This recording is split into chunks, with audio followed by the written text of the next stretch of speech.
All right, so what's up, everybody? Thanks for clicking this video. Thanks for tuning into my channel. My name's Simon Hill, Black American from Louisiana, coming to you live with my beautiful wife here this Sunday with AKDI, live with AKDI. Sunday tradition. Y'all pile into the chat anytime. Leave comments. Leave whatever you want to say. This might be a short one. We might only be on here for an hour. She's tired, as you can tell. No, I'm not. I'm not. And yeah, it's been a very interesting week. We've been doing a lot of movie reviews. So go check out the movie reviews we've been dropping. Go subscribe to Backpack Bandits. Backpack Bandits, we got a new video dropping right after this live stream where we're going to be exploring Holler Park in Bamburi, Mombasa, Kenya. Very dope experience. We're going to see crocodiles chomping down on stuff. I don't know if you can hear me. Let me double check you can hear me, because I don't see the microphone like moving. I don't know. Let me check. Sorry. Maybe they can't even hear me. All right, check one. Check one. Okay. All right, they can hear me. I don't know why the mic ain't moving, but anyway. All right, so yeah, continuing on with what I was saying. I forgot what I was saying. Yeah, our new Backpack Bandits video is dropping tonight. Yeah. So go check that out. Yeah, go check that out. Yeah. Go check that out. I don't know where to start because I have 3 topics on my mind that I really want to talk about. I don't know which one you want to talk about first. I'll ask you, and you make the decision. You make the decision. Okay. We have the Waiting to Exhale review. Mm-hmm. We have If You Ghost Somebody, is that like a form of like abuse? And then we also have the idea, you know, is Black people's hair naturally ghetto or unprofessional and stuff like that? Mm-hmm. Which one do you feel like you want to jump into first? I don't know. I guess we can do the movie review first and then like let that out. All right. So last night we watched Waiting to Exhale. It was sort of like on a whim. Like Waiting to Exhale is a classic. And after watching it, the 1995 movie directed by Forrest Whitaker. I'm saucy right now.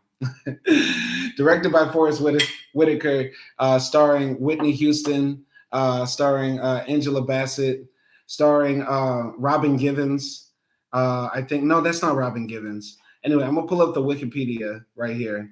Okay. And yeah. We can make it short, by the way. We don't have to go through the whole story. We don't have to go through the whole story because the story is sort of like all over the place. Yeah. Like the story of Waiting to Exhale is like when your girlfriend or wife tells you about her day. It's sort of like all over the place. You don't know what's happening. So like the first thing that happened was I met up with Robin. Oh, but wait, I forgot to tell you, like Savannah's husband left her for a white man. Like I can't believe it. Oh, but also another thing. All right, so yeah, 1995 movie. I'm gonna read the plot very quickly. Is that okay? Yeah. All right. So there are 4 friends in this movie: Savannah, Robin, Bernadine, and Gloria. So let's go over who plays who, by the way, just very quickly. Whitney Houston plays Savannah. Angela Bassett plays Bernadine or Bernie. Loretta Devine plays Gloria, and she's also the mother of Tariq, the young boy who's in the movie, who was also in Scrubs. I never saw Scrubs. Did you see Scrubs? No. Never? No, but I know him. Like, when I saw him on the screen, I knew him. As a white person, you definitely should watch Scrubs. Okay. That's like a white. That's like what is it about? I don't even know. It's like ER. You ever saw ER? ER with Katherine Heigl. No. You never watched ER? No. Oh man, you're losing your white card. You're gonna lose your white card. There's like 5 white shows every white person has to see. There's of course Friends, the GOAT, which is like y'all's thing. I like Friends. I liked it up to season 5. Okay. But 5 white shows. The top 5 white shows: Friends, How I Met Your Mother. How I Met Your Mother. Definitely like ER. Is that like a doctor drama? It's a doctor drama, and I think George Clooney's in it too. Okay. I don't really like doctor dramas. It's not my thing. Like, okay. Really. All right. If we're gonna take out ER because that's drama, like Scrubs is like ER but comedy. Okay. So I think you'll like it. Okay, I'll check it out. It's a series. Yeah, it's a series. Okay. I think it ran for like 10 seasons. Wow. Yeah, major show. I'll see. I'll look it. All right. How I Met Big Bang Theory. Y'all love that. Yeah. I do like that. White people love Big Bang Theory. Friends, Scrubs. What else is another like super white show? I'm trying to think. As a black person, I don't know them. Gossip Girl. Gossip Girl, Gilmore Girls. Yeah. But those are white women shows. But then I'm a white woman, or at least I grew up like one. I saw all the white woman TV shows. Yeah, because like you're sort of. I'm not picking on you. Do you feel like I'm picking on you? No, okay.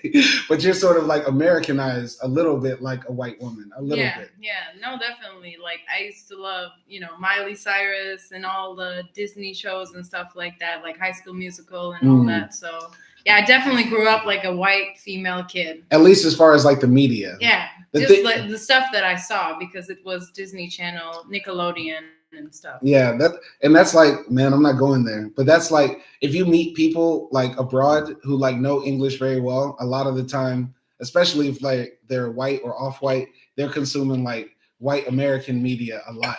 Yeah, so, because it's more like outreach. Yeah, it's more outreach. It's on Netflix. They don't have like Girlfriends on Netflix. They don't have Living Single on Netflix. You get what I'm saying?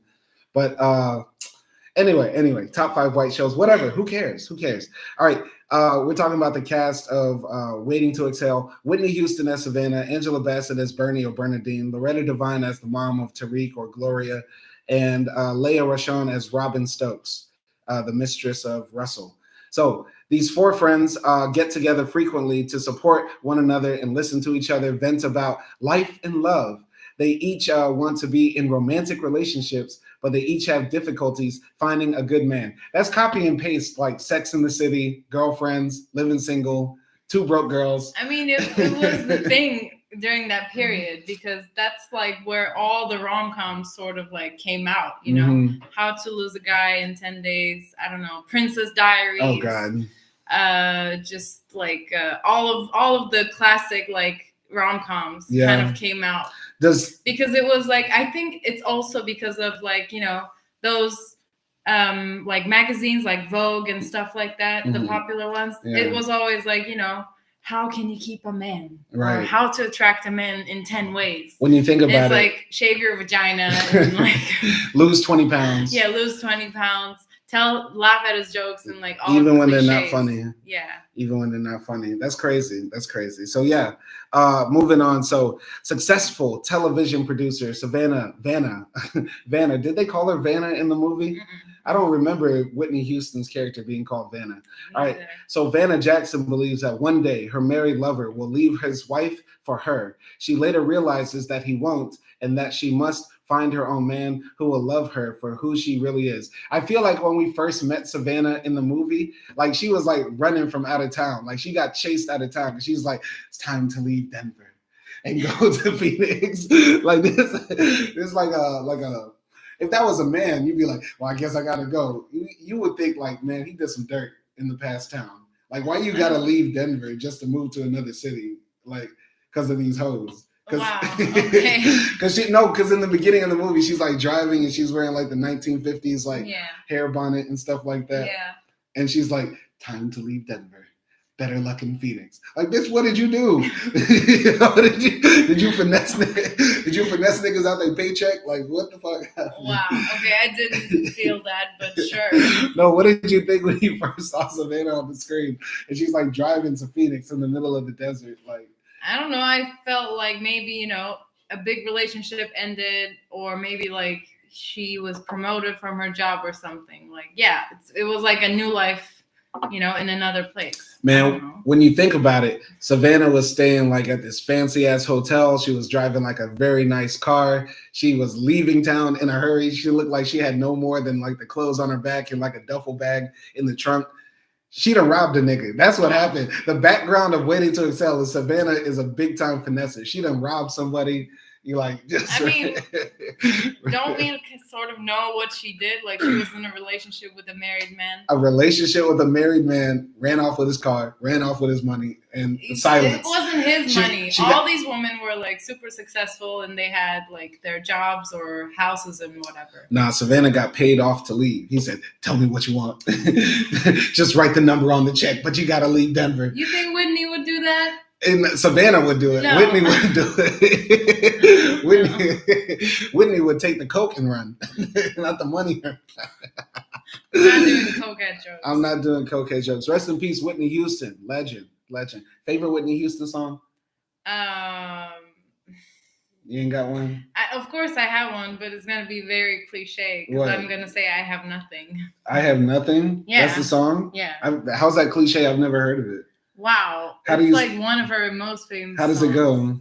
It's like, I have nothing, nothing, nothing if I don't have you. Okay, sorry. No? She gets her white card back and her black card because I don't know that song. I don't know that Whitney Houston song. Damn, I need to really step up on my Whitney Houston music game. So anyway. What is yours? I don't have one. I don't really know. I don't know. I guess when she sang the national anthem. I don't know that much either, but that's just my favorite out of the ones. Should we review the Whitney Houston movie? Because I don't know if you saw it. Did you? Yeah, I did. Oh, I didn't see it. Bodyguard? No, the movie about her life that they made recently. No, I didn't see that one. You didn't see? I didn't see Bodyguard either. It's a good movie. It's good. Yeah, it's a drama. Like it's Richard Gere, right? No, somebody else. It's another white guy. Yeah. Damn. Looks like him. All the white guys are Richard Gere to me, or Benedict Cumberbatch. If they're British, they're Benedict Cumberbatch. If they're white American, it's Tom Cruise or Richard Gere. Okay. I'm sorry. Anyway, moving on in the story of white. I'm too saucy. We're not going to get through this. I'm sorry. So Bernie Harris, who abandoned her career and dreams of having a catering business instead of raising a family and supporting her husband, John, and building his business. He announces he is leaving her for a white woman with whom he works, sending her into an emotional tailspin that culminates in the two fighting over the assets after she burns his car, clothes, and some of his other belongings, and then sells the rest of his things for $1 each. And he retaliates by draining their bank accounts. So I want to say that scene of the movie was actually like one of the best. Yeah. Like that. Angela Bassett going in the closet, 11 years. Don't start the catering business now, Bernie. I guess I wasn't white enough for you. That white woman can deal with your smug ass. No, what she said when she opened the closet? I've seen serial killers that are less anal or something like that. It's like, the whole dialogue. That's what made that scene. Like the whole movie takes basic ass scenes and elevates them. Yeah. Like, everybody's seen in the movie the woman who gets cheated on and goes mad, but they elevate it with the dialogue and the music, and of course the great acting from the legend Angela Bassett. What do you think of that? I mean, I love Angela Bassett. I told you this earlier. I want to lick her toes. Wow. She's a legend, and that scene was just like so cathartic, so good. Her acting was on point. She had like this whole blow up.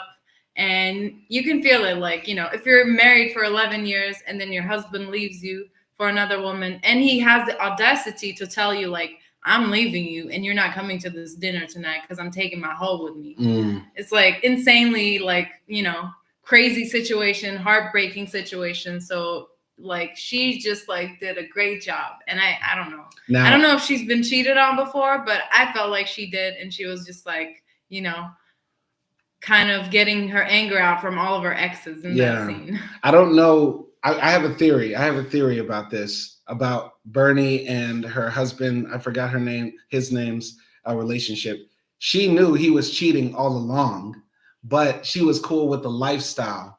You can cheat, you can step out, you can creep, but remember that I'm your one.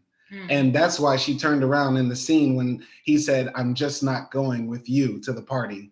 He said that to her because, she said, isn't that white woman? It's your secretary, huh? That bookkeeper bitch, something like that. And she knew all along he was living like that, but she didn't want to say it. I don't know. Tell me. I did feel that a little bit too. Like maybe she was suspecting something that was happening. Maybe she didn't know like 100%, but she was like 80%. He's probably like smashing somebody because I don't know. We're not having sex and stuff like that. I feel like yeah, definitely. Like she wasn't as surprised, but she was just like so heartbroken that, maybe she thought like he will hook up with somebody, but he'll eventually come back to me.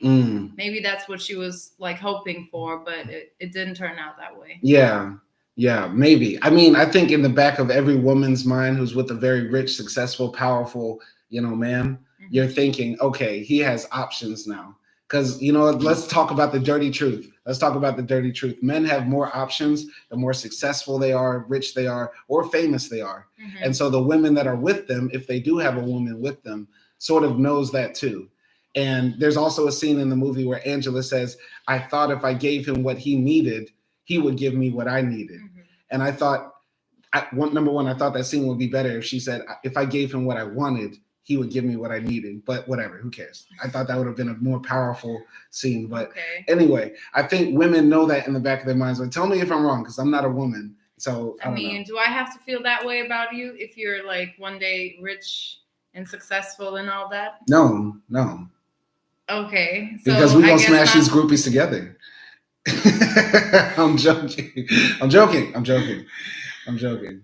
So I guess not every man is like that. And we did see like, she was playing their marriage clip and stuff like that. And we see them like so in love and all of that.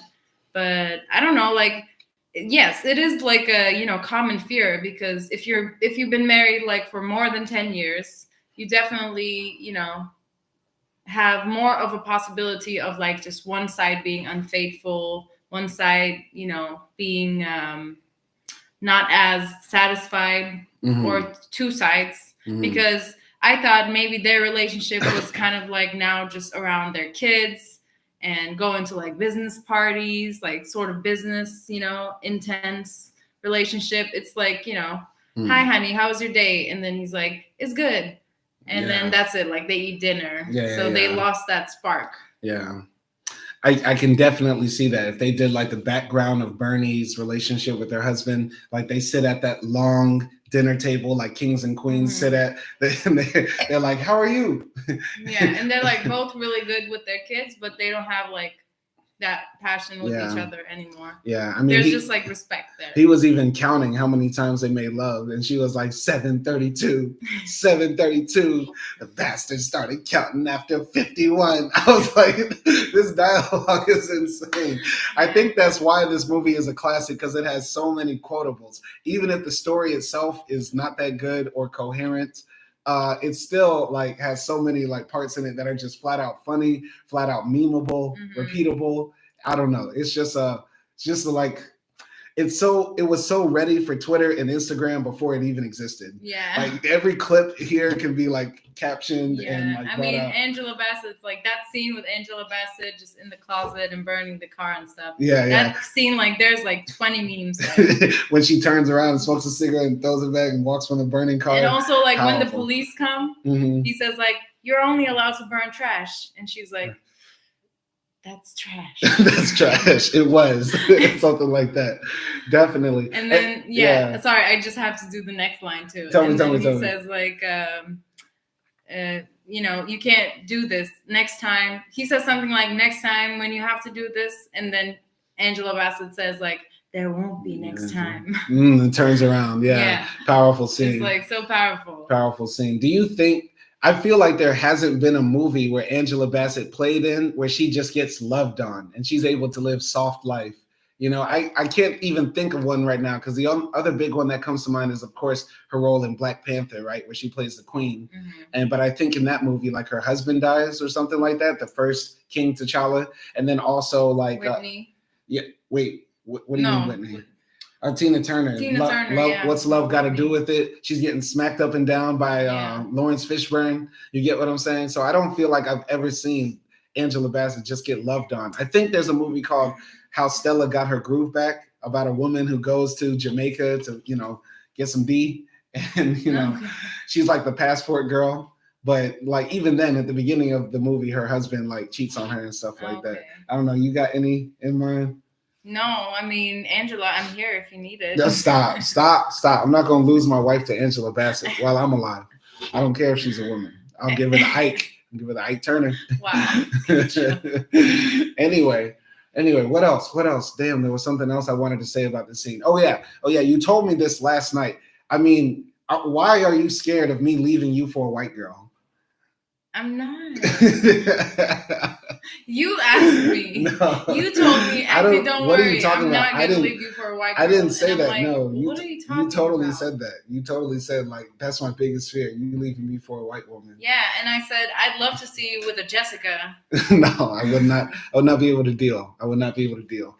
But honestly, I think that was also a big scene too. And as a white woman, how did you feel about the constant references in the movie to like white women, as in like the takers away of black men? Like took away Angela Bassett's husband. Like a white woman was like sucking like Lil Tariq's pee-pee, and other comments in there too. I mean, yeah, like the first time Angela Bassett learns that, you know, he's with a white woman, she says, I wish you were black enough. Oh yeah. And like we laughed at that scene. No. He said something like, you know, I'm leaving you. And she said, for a white woman. And then he said, would you prefer it to be black? And then she said, no, I'd prefer you to be black. And that was a perfect burn. I was like, damn, okay. It's like deep. But honestly, though, I mean, honestly, I don't really think they had like a hatred towards white women. I just think like in her situation, obviously she hates the bitch, right? Because, you know, she's with her husband. So she's like, I felt like, you know, she's kind of clinging on to whatever makes her like just bad, which in her case, it's like a white woman because she's like, you know, thinking about how, you know, black men are preferring white women and stuff like that. Because, you know, I don't know, like there's also another scene with Robin and her lover, and then he says something like, you black women are like always the same, that's why we prefer like white women and yeah Troy, so I think Troy, I think that's more of a reaction to just like men in general. Then there was also the scene, not directly towards white women, if that makes sense. There's also the scene at the end where bless you. There's also the scene at the end where Bernie meets up with Wesley Snipes' character, like some rich doctor or lawyer from DC or something like that. And they meet up at the hotel. He says, my wife is dying from cancer. She's slowly dying, but I still want some punani. And they go up to the hotel room and he says, I want to tell you something. You told me your story about your husband, but I want to let you know that my wife is white. Like, how did you feel about that scene too? I think maybe that's when like also Angela Bassett's character realizes that, you know, it's not really about black or white. It's really about like, you know, relationship, connection, or the cheating itself. Like it's about the event and not really about skin color. I feel like it's the opposite. I feel like she heard that and said, no nigga's perfect. She said, well, no, you can't have it all. No, she really liked him. She really liked him, but you know, him finding out that he was with a white woman probably disappointed her too, because I do think that there is some of that within like the black woman's mind, especially when you're dealing with, like in this movie, these fictional characters. All the men are like super successful, rich, powerful men. Like every man here, like except like Savannah's like boy toy when she lands in Phoenix, the broke guy. Like he smashes, he's brushing his teeth, and he's like he ain't got no job. Drunk guy. Troy. Robin. Two of the guys here are like broke boys, but the rest of the men, they're like, I own the entire state of Oregon. Like I have a house that's all of Northern California. Like, you know what I mean? All the guys here are like super rich. So I think a lot of black women are worried that their super rich, successful black men will choose a white woman, you know, at the right time. And this is sort of like sort of a meme, but an underlying controversy in the black community. Like when Kanye said, you know, when he gets on, he'll leave your ass for a white girl and gold digger and shit like that. Like, I feel like, you know, throughout the movie, they're playing with that idea. And it is a sore spot for black women to hear that, because they're like, you know, we're good women too. Arguably, I would say some of the women here make bad choices because a lot of them are trying to choose up on married men in the movie. Yeah, but in general, like all women are good women. No. Like, that's like saying no. It's like saying like all humans are, you know, generally good. So we can say like all women are generally good. I'm saying generally. Okay. Like most women are good. And like most people. Most women are good. But Savannah, I don't believe was a good woman. I don't believe Savannah was a good woman. I don't believe in the story Robin was a good woman either. Okay. Because, you know. Why? Because they were fucking? She was sleeping with a married man. Robin knowingly was sleeping with a married man, got pregnant by a married man, and then decided, I'm going to keep the baby and push the father out of the life of my child. Yeah, but it's not like a story where you can look at it from only one side. Then what is the married man doing with another woman? Like, he shouldn't be looking for that or doing that in the first place. So how does this become her fault? Okay, actually, in a real situation, real ass question for you. I want you to answer honestly. Yeah. If a married man sleeps with a woman and the woman knows he is married, who is more at fault? Yes, they are both equally at fault, but who is more at fault? Men. No. Yes. Come on, stop. No, absolutely Yes. not. No, because the woman should be like, I wouldn't want another woman to sleep with my husband. Why am I doing this to another woman? So stop. What are you talking about? By the way, shout out to Avery Adams jumping in the chat. Shout out Avery. Go ahead. If a man is married or not single, then why is he like, obviously most of the time men do the first move, right? Most of the time, especially in this era. So I would assume, like, why is he flirting or giving someone the impression that he is available? He told Robin he was married, so he might have not the first date. I doubt that it was like the first time. But I'm saying, as soon as Robin knew, she now had a new dynamic to work with, and she said, "I'm still gonna sleep with this married man, and hopefully make him leave his wife." Because this man is telling her, like, I'm gonna leave my wife. I'm not happy. I'm gonna get a divorce, and then after I get divorced, we can be together. So should she still do that? She should say, okay, no, show me the papers. Shouldn't. No, she shouldn't. She shouldn't, but I'm saying she's not at the most fault. No. She's absolutely at the most fault because I'm going to keep it real. Men will be men. A lot of men will go out there, even while they're married, and still try to sleep with somebody, holla at somebody, flirt with somebody and stuff like that. And if a woman sees that ring, and if a woman knows he's married and still chooses to entertain that man, she's more at wrong, in my opinion. Absolutely. Men don't be men. I'm not buying that excuse anymore. I'm sorry. I feel like there's been millions of conversations around cheating and all that, men and women and all of that. I'm not buying it. Hold your dick. Like, hold yourself. Okay. Don't you have self-will? I'm not like giving up on men will be men. We're gonna like want to fuck everything we see. Like, don't. I don't know if I'm contradicting myself from earlier. All right. There are good men out there who won't cheat, like me. Right? I would never cheat under any circumstances, right? Mm-hmm. But a lot of men do. I'm not going to give a percentage and say it's the majority or a minority, but I'm going to say a lot of men out there are tempted or are easily tempted, right? And can be led down that path. There's a difference more than with a married woman. A married woman, in my opinion, is less likely to cheat. Less likely to cheat for a myriad of reasons, not just because women are more, loyal or sentimental or stuff like that. But oftentimes women are somewhat dominated by the man that they choose to be married to. So they are sort of required, or they feel a need to keep that man. And of course, cheating on that man will make them lose their man. Now, if their man is abusing them, neglecting them, not having sex with them, whatever, they're more likely to leave. But by and large, women are less likely to cheat than men. So if a man does it, right? If a man is trying to do it, that's a bit more natural and understandable, in my opinion. No. It's more likely. Actually, we live in the real world. It's more likely a married man will hit on you. Yeah, but I refuse to like constantly acknowledge this fact. I refuse to acknowledge this fact. I just refuse it because it's about time. Like, if you can hold yourself back from any situation and not cheat on me, I'm guessing any man is capable of doing that. No, if they're not a sex addict. No. And if they're not doing that, then they're simply choosing not to do that, or they're willing to lose what they have. And it's as simple as that. Men are not dumb. Men are not stupid. Their dicks like don't automatically just like fall into vaginas and all of that. So like, it's just, for me, the way I see it is like a pattern that people, women and men, continue using it, and it shouldn't be like that. I'm gonna read these comments from Avery, but I'm gonna reply to what you said. Men's nature is to have sex and interact with women, but we have to suppress our nature every day to be loyal to our women. But I agree with Simon. It's not in women's nature, so we should be more wrong.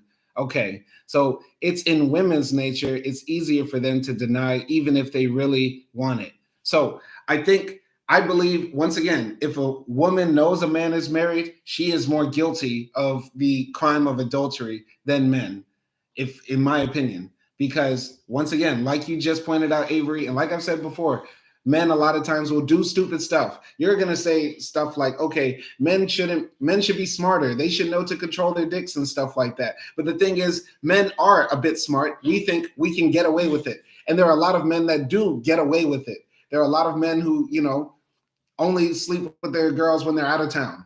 Stuff like that, right? You get what I'm saying? So? They think they can get away with it, so they're trying to be smart. Just like how a woman would try to be smart and get away with her cheating as well. You get what I'm saying? Yeah. Anybody who tries to cheat does not want to get caught. Look, all I'm saying is a simple fact that if you shouldn't be doing something, then you know you shouldn't be doing something. And if you do it, then you do it willingly. It doesn't matter if you control it. What is the percentage of you controlling it or not? You know you shouldn't be like sleeping with another person if you're in a relationship. And that's that. If you know that, and there's no like other explanation, like there's a possibility of getting away, oh, it's my nature and all of that. Like, then it just means, men are more willing to risk what they have. All right, I'm going to ask you this, AKDI. I don't exist. We're not married. We never were married. Never happened, right? And you meet some guy, he's very handsome. Y'all go out on a date and he says, I'm married, but you're still really into him. Do you sleep with him or not? Yes or no? Why? Because he's married. Because he's married. So that's your personal choice. And I can respect that. Yeah. That's your personal choice. You're out on a date with your married guy, whatever, right? You know he's married, but you're still there on the date. Mm-hmm. Let's say you changed your choice or whatever, right? You still didn't sleep with him. Wife comes up to you, confronts both of you together. Is she wrong to slap you? Yes. Why is she wrong to slap you? You are willingly with this man, knowing he's married, and you're gonna say, "Oh no, don't attack me." Because he told me in the middle of the date. No. You knew he was married before, but you're still going out with him. Okay, then yes. Then yes. So then you do admit that women are wrong in that case if they sleep with a married man. Yes, I'm not saying they're right, Simon, but I'm saying men are more wrong. Because they are the ones who have a responsibility not to be with someone, whereas a single woman doesn't have that responsibility to anyone's relationship. Okay, so there's no girl code, there's no woman code. Just admit there's no girl code. Yes, there is, but it's like men are more wrong, as in like they're 70% wrong, and the single woman is like 30% wrong. Avery Adams says, yes, it's easier to lure a man, and women know this. Y'all know this. Y'all know how to get a man. Y'all dress up nice. Y'all push your titties out. Y'all do all of that. Yes, it might be easier, but at the end, it's still a choice. It's still a choice. And if you make that choice, you can't blame anybody else but you or anything else but you. Both people make choices that are wrong. The married man and the married woman. Yes. And also reverse. If like the married woman and the single man or whatever, right? Everybody's making a bad choice in that situation. Yeah. The fact that it's a bad choice is like, that's all you need. But you saying that there is a girl code, but if sleeping with a married man is not a part of the girl code, then the whole girl code can get thrown out. Because the whole thing is like, we have our men, like whatever boyfriend or husband you have, you want to protect your man. If a wife is cheating on her man, is she more guilty or is the guy she is with more guilty? If the guy knew that he is married, that she is married, then yes, he is guilty. He's more guilty. It's not reversed. More guilty than the wife. Yes, absolutely. Why? Because you are violating somebody else's marriage. And number one, you should think, I don't want anybody to do this to my wife. And on top of that, it's like immoral, wrong, sick. Yes, I know it's wrong, but it's not my responsibility to care for your marriage. It's not my it's not my right and it's either your to break. Responsibility to protect your marriage. It's not my right, my personal right and happiness to break your marriage. Like if I want to be happy by being with this woman who I think is fine, sexy, hot, whatever, and she's married, it's not my right just because I want to be happy to go and sleep with her. That's not okay. Yes, but you are just doing you, but other person is fucking up like a whole family. You don't have any responsibility of anyone on you. I am not sure they would fuck up their family if I didn't participate. If If it wasn't you, it would be someone else, Simon. There's a scene in the movie where Savannah says to her guy, the guy she's always loved, and the guy who says he's always loved her. They meet up, and Savannah, Whitney Houston's character, tells him, "You're the scum of the earth. You want to cheat on me. You want to cheat on your wife with me and then leave her for me. And then you're going to do this to me years later," and stuff like that. You remember that scene, right? Yeah. The same thing also applies, right? Savannah might have saved that man's marriage. He might go back to his wife and be like, "Yep, you know what? Savannah's right." If you're a single person and a married person approaches you and you turn them down, you are, number one, definitely helping that couple save their marriage, because at least you didn't play a part in it. You don't know what that person is going to do. If that person really wants to break their marriage, they're going to find somebody else. They're going to go back outside. Exactly, which is why they are more at fault. AKDI, you're giving like the same excuses like people say it's okay to sell drugs. If they don't buy it from me, they'll buy it from somebody else. No, that's exactly different. What you're saying. That's different. How is it different? Because it is different. Drugs are not the same with cheating. I'm going to look here. Avery Adams says, if you wave a treat in front of a dog, regardless of their training, they're going to take a bite. LMAO. So, yeah, that's true for a lot of people. There are ways of avoiding the treat places. Number one, black men don't cheat, Avery Adams says. And the movie, Waiting to Excel, is full of Jamaicans, Nigerians, Trinidadians, Brazilians. Ain't no black Americans in that movie because black men, number one, don't cheat. We don't cheat. And AKDI, you need to know this. I'm tired of this conversation. Why are you tired of this conversation? Because I'm beating you up on it and I'm proving your point. You're saying, oh, you know, if they don't sleep with me, they're going to sleep with somebody else. So I might as well take some married dick. They will. Take some responsibility. Yeah, you as a single person take responsibility and don't do that. I'm not saying that they are right, Simon. I'm saying they're wrong too. But the person who's in a relationship is more wrong. The person because they shouldn't be at that place. You know, first of all, they shouldn't be at a place where they can get flirted with. They shouldn't respond to flirting. They shouldn't be flirting with someone else, no matter how dangling treat is there. Man, you can say no. You're not hypnotized. You still have the autonomy to say no. So I don't get how they are less at fault. I'm going to say this. I feel like when you see somebody doing wrong or in the consequences of them doing wrong, and you are witness to it, you are just as much guilty if you do nothing, or even worse, participate in the wrong. This might get very deep and philosophical and moral, but listen, if let's say you saw somebody who was trying to commit suicide, they have a gun to their head or a knife to their neck. I know this might seem extreme, but it's the same thing. A man is trying to cheat on his wife and commit something that's horribly wrong, I would say. And let's say you see this man with a gun to his head or knife to his neck walking down the street, and you just look at him. If you say nothing and he pulls the trigger, I feel like you are just as much as guilty to some extent because you did not do anything to try to even stop it. Even if you just said one word, don't do it, put the gun down. But if you sit there and look, or even worse, help him put the gun, say, no, don't do it here, do it here. That's just as much as helping that person commit suicide. I feel like if you're a single person and a married person approaches you and says, I want to cheat on my wife or I want to cheat on my husband with you, and you know this is wrong, everybody would admit this is wrong, and you still participate in it, you're just as much guilty of that person committing suicide or committing their divorce or something like that. That's how I feel. Like you should not participate in other people's wrongdoing. Simon, I agree. But even if you don't say anything to the person who's committing suicide, at the end, you didn't kill them. It's not murder. It's still a suicide. And that's all I'm trying to say. Like, yes, if a married person approached me, I would say no to them because that is the right thing to do. I agree with you on that. So stop defending that same thing. I'm just saying they're not as guilty as the cheater themselves. Because why the cheater is coming in the first place?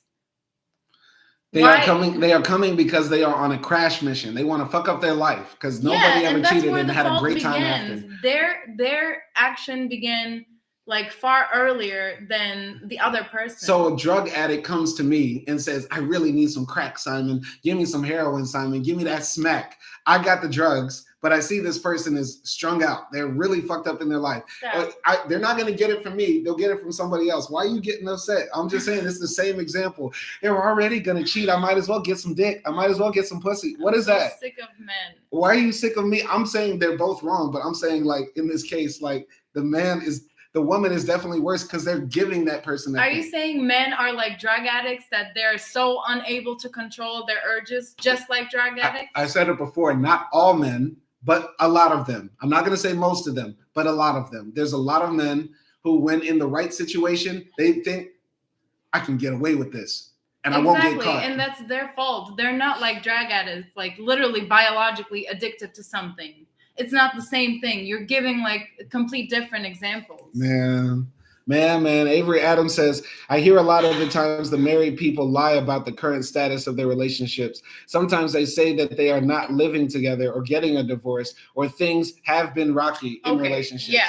I also want to say, like, most of the times married people who want to cheat don't say that they're married, or don't go around walking in bars with their rings on. Mm-hmm. So if you want to talk about reality, that's usually the case, that married people usually deceive single people. And then now that they're like at this passionate part of their relationship, they're just like, oh, by the way, I know like we're 4 months into this relationship, but I'm married. Right. No, that's absolutely real. I would say probably the majority of the time married people hide their current status, right? Yeah. But I was talking about the if they did know, which did happen in this movie. There's a lot of cheating and humping around and waiting to excel, where the women knew the men they were with were married, Savannah and Robin. Yeah, but we don't know how their relationship started with those people. We don't know if in the beginning those men told them the truth. We just don't know that. We know that they've been together for long times and they've broken up, and they probably were broken up because they learned that they were in relationships. But what I'm saying is that when you do know, the moment you know, it becomes an entirely different relationship, because it's not just you and him or you and her. It's now 3 people. Yes, I agree, Simon. When you do know, you do have more fault than before. Much more fault than the person who actually cheated, because you participated in a very serious crime. Okay, agree to disagree. No, not agree to disagree. I want you to agree with me. It's absolutely wrong. I'm not agreeing with you. You will. No, I'm tired of men making excuses for cheating. I'm not making an excuse for men cheating. What I'm saying is that women should not indulge men who are trying to do something so harmful to other women. And then men society. Don't look for women who can indulge you. I'm just saying. If you're looking, you're going to find it. If you don't look, you're not going to find it. I don't think you realize the power that women have with their words. I'm pretty sure, like, when a woman like Savannah says, you're a scum, you're the worst thing on earth. And if the guy that Savannah said she really loved heard that from the woman that he said, I really love you, you're the only woman I really love, she might have tore him up in shreds and made him go back and appreciate what he had. You get what I'm saying? Like, women, if a woman is approached by a married man, you need to tear his ass up with words. And this is something I would tell my own daughter, my sisters, my cousins, whatever. Don't mess with married men, because number one, you can get killed, you can get hurt, you can get smacked like that white woman in Waiting to Exhale. I agree, but it's not their responsibility to put them in the place. It would be great and it would make them right if they did that, yes.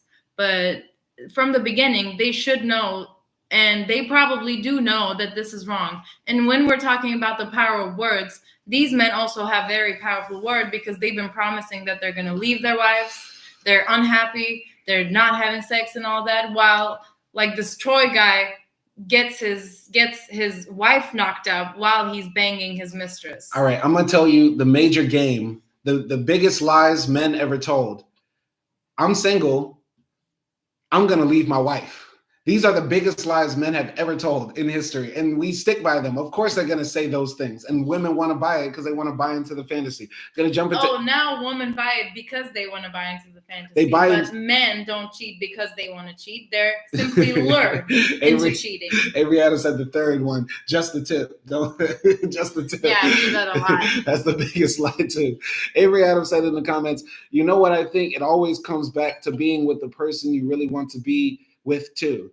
Like I remember I was with 2 girls I really wanted to be with, and I didn't even think about others. You were with 2 girls at one time? Did one of them know? Did they both know? What was that situation like?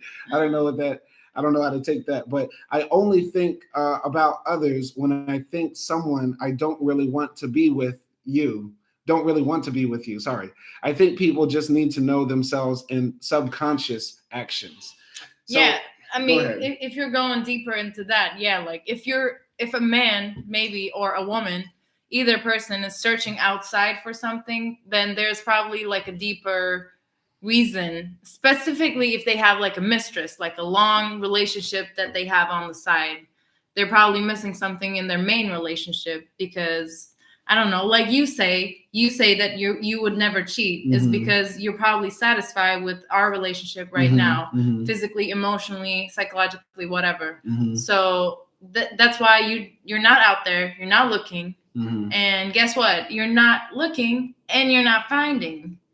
See how that equation worked? Of course, it would be best if men just stayed home, loved their wives, loved their girlfriends, and stuff like that. And we know the times that you looked for and you found it. I don't know what you're talking about. You know what I'm talking about. I don't know what you're talking about. Avery Adams said, "Oh, I mean, hold up, wait. Let me send the period so I can see this. Oh, I meant like 2 of my exes. LOL. I can't handle 2 women who don't know what they want to eat at the same time." That's the crazy thing, man. If you are cheating, man, you are dealing with too much drama. If you're out here just creeping around, which is one more reason to say that why are you doing this, and it's your fault. But it's even more of a reason inverse. If you're a single woman, why are you even entertaining this married man? There's a ton of single men out here. They shouldn't be doing that. And they're definitely more wrong because number one, you're picking on another woman who laid down with this man, possibly had children with this man, dedicated her life to this man, and you want to break that up for another woman.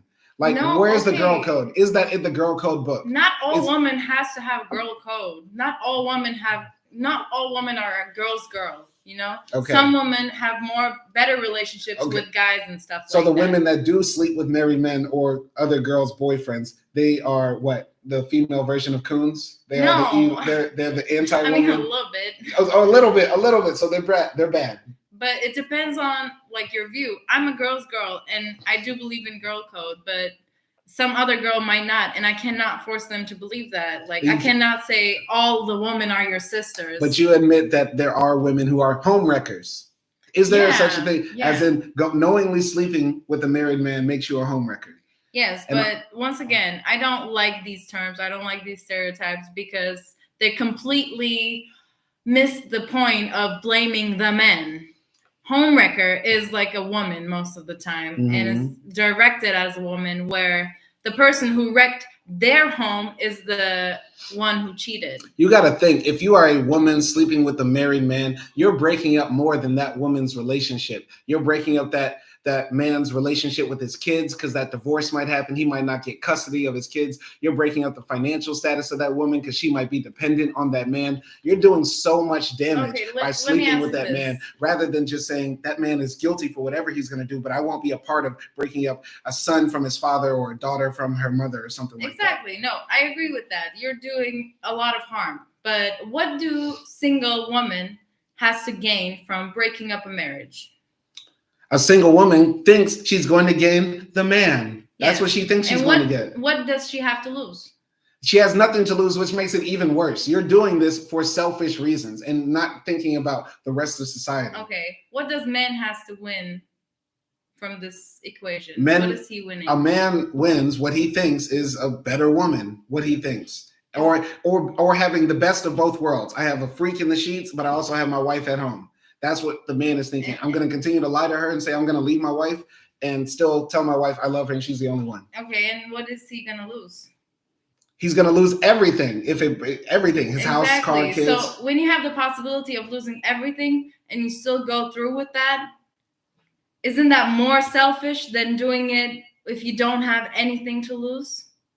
If you don't have anything to lose, there's really no like cons for you. So you do it. It's easy. You don't have anything to lose. But if you have everything to lose and you still do it in spite of that, like who is more selfish here?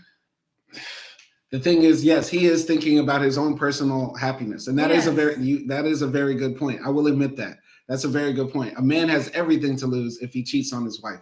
Meanwhile, the single girl really has nothing to lose but everything to gain. But what I'm saying is that this man is obviously risking everything, but she is helping and abetting him in his choice to risk everything for him. And she is thinking about not only getting the man, but also the house, the car, and all the other luxuries of being with this man, which is way selfish, super selfish, because you're putting kids, you're harming the children. You're worse than Jeffrey Epstein. If you're a woman that sleeps with a married man, you are. Their own father doesn't give a shit about his children since he's cheating. So why should she? And also, like, there is no helping without an actual event to help. There is no helping without an action. But you can willingly participate. If a bunch of people are about to do a crime and they say, hey, AKDI, come join us, are you just going to run with the people with the crime? I'm not going to agree with you on this point. You should, though. You should, though. Because you should and be a feminist. No, you're actually being a manist. You have the penis now. You are like speaking up for men. I'm saying cheater, the one who's in a relationship, is the most guilty. It's nothing about man or woman. All right. Okay. Well, I'm saying that women should stay on code. Y'all should stay on code. Y'all have been oppressed by us for a long time. Y'all should be on code on at least not breaking up marriages. I agree with that. You agree with that? So then you know if somebody does that, that's big wrong. We're fighting about the percentages of guiltiness. We're not agreeing if the woman is wrong or not. I know that a woman who's with a married man and knows it is wrong. Okay, I will agree to disagree a bit. Thank you. But I'm really mad that you don't see. This is such a long conversation. It's like 1 hour. I'm sorry. It's 1 hour. We said we were only going to be on here 1 hour, but I can't believe my wife is saying this. This is the thing. If you do ever cheat on me, I know black men don't cheat, so don't say it. There we go. Finally, she says it. But if you do ever cheat on me, I'm going to be more mad at you than the woman. And that's the thing. Maybe if I cheat on you, then apparently you're going to be more mad at the guy than me. You do have the right to be mad at me if I do cheat on you. But if you find out that the woman purposely was pursuing me or knew I was married and stuff like that, you should be equally mad as her. I would be mad at her if she knew, obviously, but I'm going to be more mad at you because you're the one who jeopardized our relationship and not her. I just don't want to be the only one getting the wine poured on me at Red Lobster. And don't do it. If you're going to come into Red Lobster, with your curlers in your hair, still wearing the bathrobe and say, you motherfucker, and turn the wine glass up. Obviously, I wouldn't be able to know if she knows about me from a first glance. So obviously I'm going to be more mad at you. But if you say, okay, so if I know she's also involved in it knowingly, then she's also getting a wine glass. If she stands up at Red Lobster and says, is this that bitch you talking about? What you gonna say? I'm gonna pull an Angela Bassett slap. You gonna slap? Oh, now we slapping it just because she called you to be. No, because she knew. Oh, because she knew. Okay, so knowing is bad. It's definitely way worse. Once again, we're definitely way worse. Arguing if it's bad. It is bad. It is. I know it's bad, but it's you have to admit as worse as the cheater who's in a relationship. They're just as bad as like a drug dealer or somebody who sees somebody committing a crime and joins in. No. If a married person approaches you, they are about to commit a sin. And you are helping that person commit a sin, which makes you a sinner. Even worse of a sinner. There's no helping without the action. Okay. That was just the big thing. I mean, we could also rant and debate about Robin's in Waiting to Exhale about Robin's choice not to raise the baby with her baby daddy. Yeah. Because to me, that felt like, wow, this movie is sending the worst message ever. I really hated that part. Okay, the man said all right, so at the end of Waiting to Exhale, Robin, has Russell. Russell is the man who she's been sleeping with, who's married the entire time. He shows up at the door and says, I finally did it. I left my wife, right? Mm-hmm. He said he finally did it. We don't know if that's true, but he made that claim. And she said, I'm pregnant. And he said, what you gonna do or something like that? No, he said, what am I supposed to do with that? He said, "What am I supposed to do with that?" Okay, that's like tacit, like abortion. Like that's like get a. I think like he was just scared that she wanted some money from him or something. Right. Child support. And he was like, and she said, "We don't want nothing to do with you. We don't want anything we need from you." I felt like that was wrong. Like at the very least, have that man in the child's life, and maybe she will later when the kid grows up and wants to know her father. But that's not cool. I mean, the thing is, if I tell you I'm pregnant from you, and then your first reaction is, what am I supposed to do with that?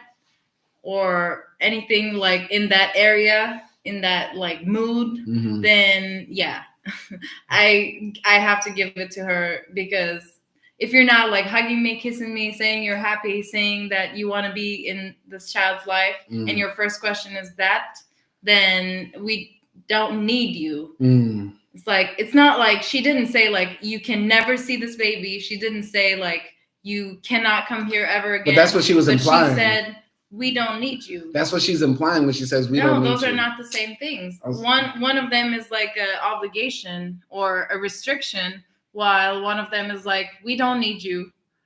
I know she didn't say like you can come and be in the baby's life. She didn't say that. The man wanted to be with her. He gave her a child, and she's choosing to keep it, and she pushes the man out. I don't think that's cool. I think, families should try to stay together at least. And I thought men were like dominant and they could do whatever they want. What do you mean? I don't know what you mean by that. What do you mean? I mean, he's obviously playing these two women.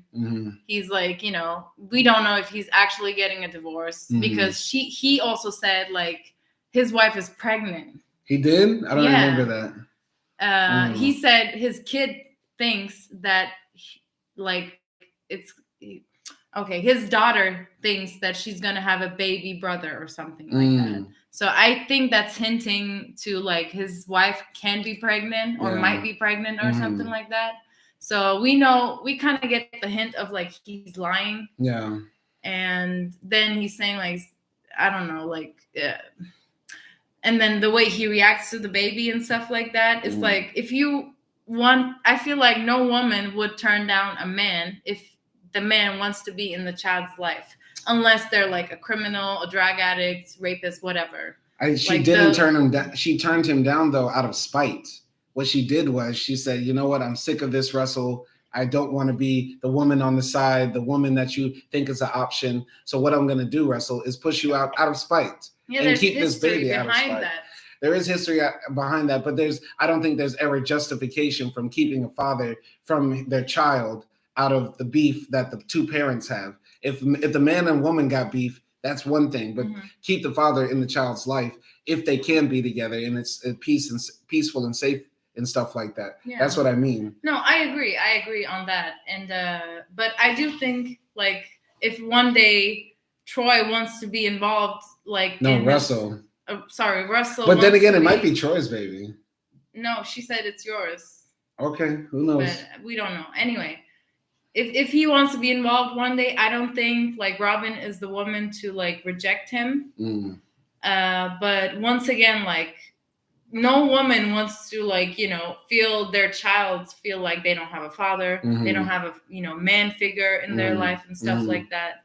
So that's very unlikely unless, like I said, it's an extreme situation, like you're abusive, you're a drug addict and whatnot. I mean, Russell was not abusive. He was not a drug addict. He was just a cheater. He was just a man creeping on his wife with Robin, right? And so to see him come back and appear in the movie and then just sort of get pushed out like that, I didn't feel like that was cool because he didn't do anything I felt like that deserved that other, not even just him being a married man. He's coming back to the woman saying, "I love you, I want to be with you." And now you push him out because he led you along all this time. And now you're going to get the ultimate get back, because women have a lot of power. When women have our children, women now have more power over a man because they are dictating sort of our bloodline, right? Like a woman technically could like end a man's bloodline if she decides, which unfortunately happens a lot in the US at least. A woman says, "I'm going to kill all the kids and kill myself, and this man will have nothing now." Burn the house down and shit like that. I'm sorry I took it dark, but I'm saying women have a lot of power over men with children. They say, "I'm going to take this man to child support court, family court, take him for everything he has, $3,000 a month, $5,000 a month." You get what I'm saying? Like, yeah, because if we look at why is that? Is because you guys don't understand from anything else sometimes, you know? So use children? No, of course not. It's not the ideal thing to use, obviously, and it hurts the children, and I'm never for that. But at those times, like a man like Russell, who's trying to like, you know, do the best of the both worlds, he's like, he doesn't really learn his lesson. He keeps on coming back. He keeps on lying to her. She got an abortion the first time she got pregnant because Russell said, I have a kid now and I can't leave right now because it will be bad for my kid. So she thought, I can't raise this child on my own without him. So I have to get an abortion because once again, getting an abortion is not something like easy. It's not what any woman wants. It's not, you know, something you do out of leisure or anything like that. So she went through that. And then she never told him because obviously he left him. He wasn't, you know, concerned about her at all. Like she just disappeared and he disappeared as well, you know? But is that, I think that goes to our topic today. He kind of ghosted her, but is that abuse? He didn't abuse her. Is that abuse? Yeah, I mean, yes, he didn't know about the baby. Maybe if he knew about the baby, it would be different. Maybe he would, you know, make her keep the baby and, I don't know, somehow be in and out of their life. Maybe, I don't know. But the reality is, like, a lot of the times when women are like in those sort of affairs, which is, once again, I'm not saying like she's right to be with a married man. She's wrong. And yeah, it's a very sticky situation because you already have this man with a wife and a child who's he has to take care of, feed, and all of that. So then you're like, okay, so I'm on the side. If I have a baby too, like, can I guarantee that my family will be taken care of? Because when you're pregnant, when you have a baby, you can't work for like, you know, the least 2 years. I mean, in the movie, Robin was like this executive, so she's probably got a very good job that allows her to you know, be okay, which is different. But we don't know if she had the time when she was pregnant because it seemed like it was a couple of years ago. Regardless, yes, Russell might be not the ideal choice. She should not have been messing with this married man at all because she was ruining that relationship for that other woman and also screwing over herself, being led along on the string. If you're a married woman, if you're a single woman messing with a married man, you're doing more damage to yourself, honestly, because you're hurting your chances of actually finding love. You might turn down a single man who is the perfect guy for you, for this guy who says he's going to leave his wife. You're just fooling yourself. You're just fooling yourself, honestly. But in that situation, like in the movie with Robin, right? Russell did not abuse her. He just was a bit all over the place, and he was being a player as a married man.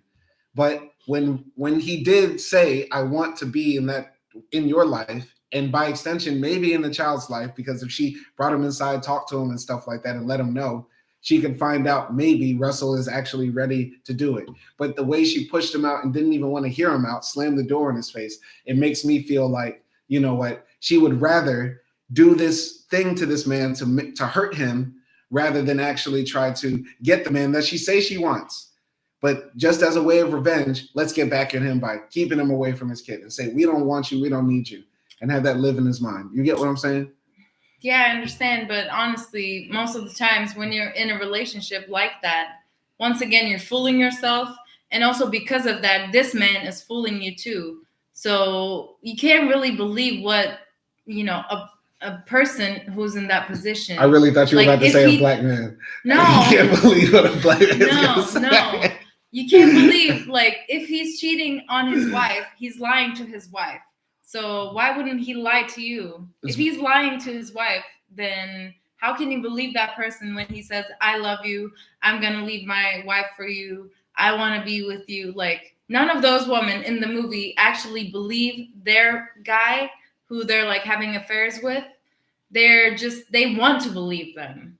And then therefore, like, they go for it, they have sex and all that. And you don't know if they're just like trying to get into your pants because they lack that maybe in their marriage. Yeah. Or they're just like really mean it because the way that they act afterwards feels like they don't mean it because then they disappear for years or months and whatever. Right.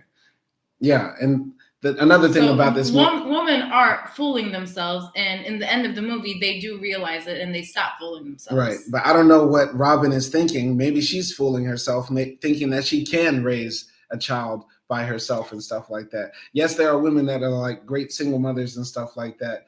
But, you know, you're creating a new whole problem for yourself, saying, I want to push out the man in my child's life on purpose. You get what I'm saying? It would be different if Russell said, hey, I don't want nothing to do with that, or that ain't mine, or something like that, and he walks away. It would be different. But in this case, she pushed that man away, and I don't think that's cool. That's not cool. Like you said, no woman actually wants to do that, but Robin did. And I feel like she did it for malicious reasons. Well, yeah, but once again, I don't think she wants to keep it that way. I do think she's trying to teach him a lesson. I don't think she's going to be like trying to be with him, or maybe she will. I don't know.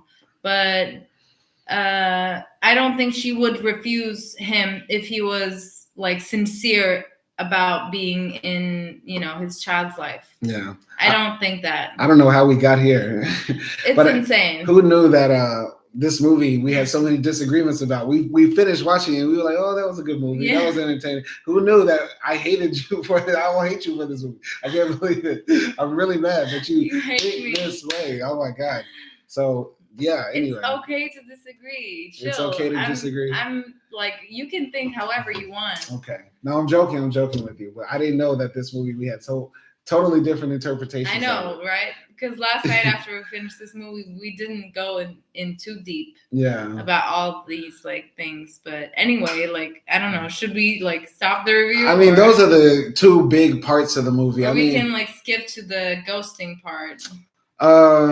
Yeah, I guess so. I mean, a part of me wants to like cut the stream short. I kind of want to just wrap it up here. Okay. But I don't know. What do you want to do? You want to keep going? You got energy? Depends on you. Like, I don't care. I don't care. Okay. If you want to cut it short, you can. No, it's just I have to pee. Okay. Can you hold it down? Yes. Okay. You can just sit here and chill. You don't even have to say anything. Okay. All right. How are you guys doing? So I'm just going to rant about men.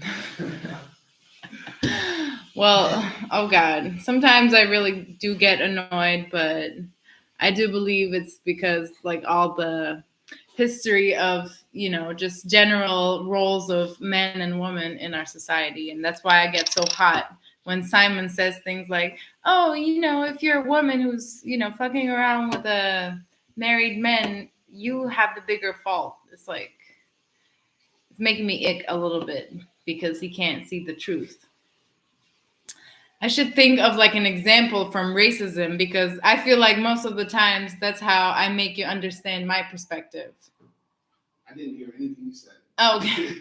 I said I should think of an example that like is similar to racism because I feel like most of the times when I give those examples, you understand me better. Are you trying to say like, okay, I'm not saying sexism and racism are the same things, but are you saying something like about women and all right, a single woman is like a coon, right?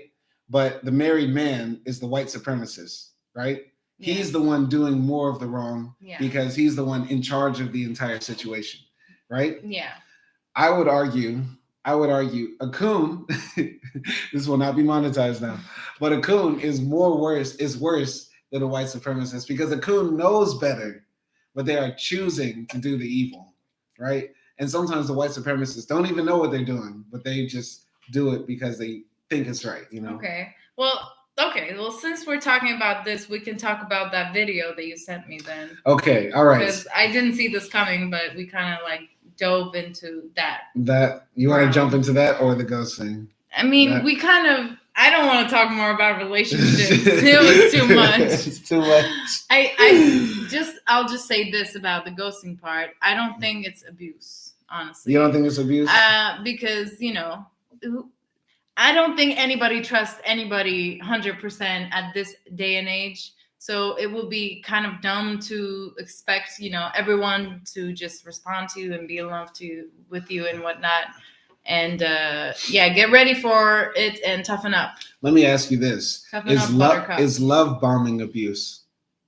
A little bit, yeah. Is gaslighting abuse? Yeah. Is lying abuse? I don't know. Yes. So it damages your relationship, but it's not exactly abuse. All of those things are a part of the experience of going out on a date with somebody or dating somebody for a while. Mm-hmm. Then eventually you sleep with them, and then they ghost you. They never talk to you again. Yeah. That you need some gaslighting, you need some love bombing, you need some lying in there, obviously. Yeah. And that creates the entire situation. So all the things that individually are abuse, how can the actual ghosting not be abuse too? You don't know. You don't have to do any of those things. Yes, you do. When you're dating somebody, you charm them, you wit them, you say, you might even say, I love you. It's not necessarily love bombing, or it's not, you don't have to necessarily lie to a person. You don't have to necessarily love bomb a person. You don't have to gaslight a person. Those are things you can do, but it's not necessary. You can just try to date somebody and then feel like you don't like them, and you don't owe them an apology or an explanation. That's the way I see it. I feel like a little bit you do, in my opinion. Okay. Because I'm going to say this, I don't know how you can go out on a date with somebody and not try to charm them or make them like you or use your charisma or wit. Charming is not the same as love bombing. Okay. There's definitely been a man who has said, I love you to a woman to get some pussy and then never spoke to her again. Yeah. I mean, is that abuse?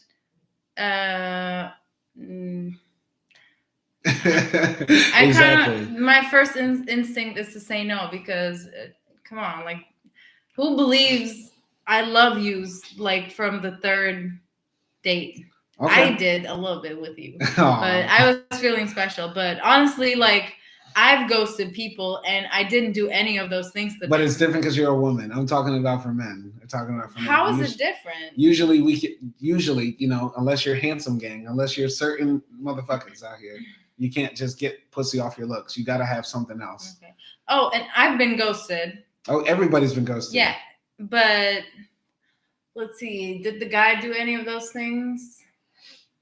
No, not really. No. So I do think like ghosting is possible without all of those things. Do most people use those tactics to get like pussy or a dick or something? Yes. Okay. I would say, but once again, like, you can't trust everybody. Like, you gotta be cautious like the first 10 dates or something. Right. Of course, women have to be cautious because y'all have to worry more about your safety than we do.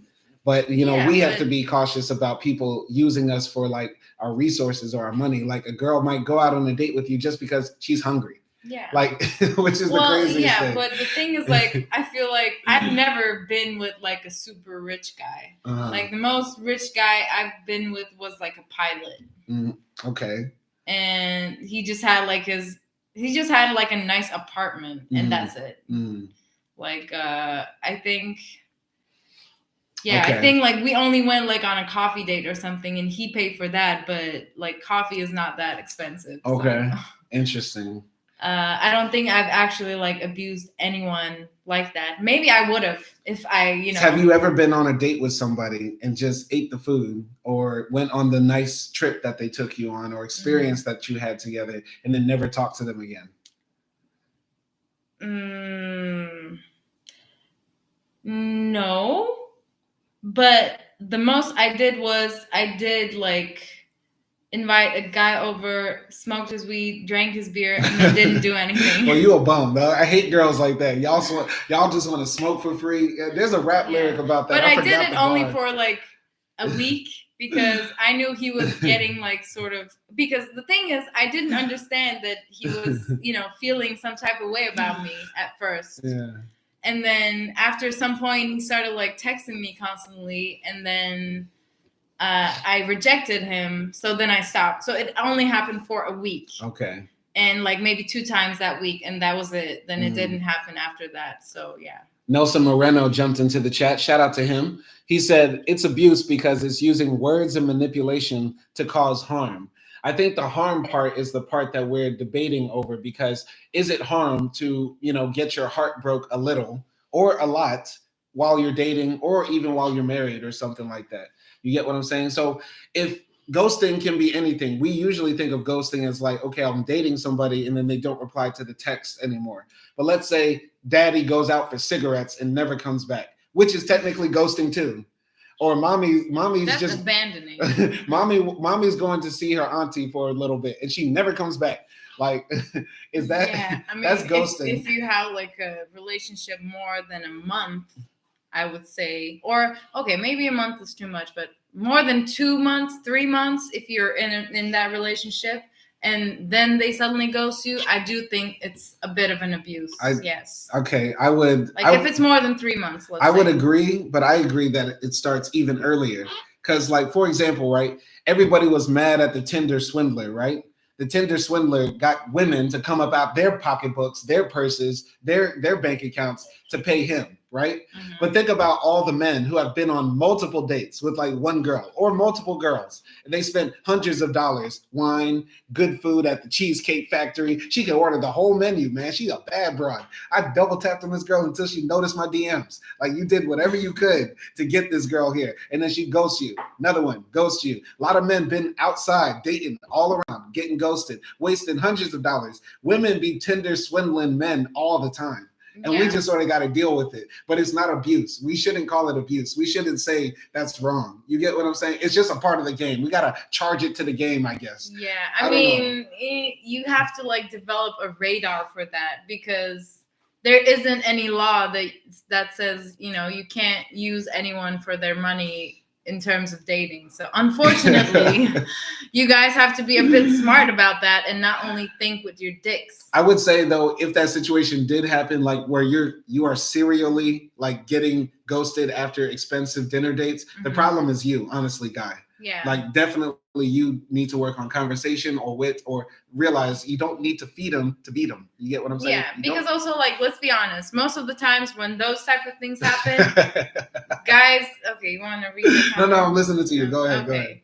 Most of the times when, you know, guys are DMing and following and then they're asking on a date to that girl, they are first attracted to their looks. Mm-hmm. And maybe they're like they got a BBL, they have it like their bikini pictures and stuff like that. So the first thing that they want to do is, I want to, you know, have sex with this girl. Mm-hmm. So like, let's be honest, like they are not like madly in love with their personality and all of that. Mm-hmm. They do want something selfish in return as well. But just because you want something selfish doesn't mean you deserve to get it. No, you don't. You know. They don't still deserve it. But if you go in for those reasons, then you can definitely expect to be swindled. Okay, so Tinder swindler was a superhero.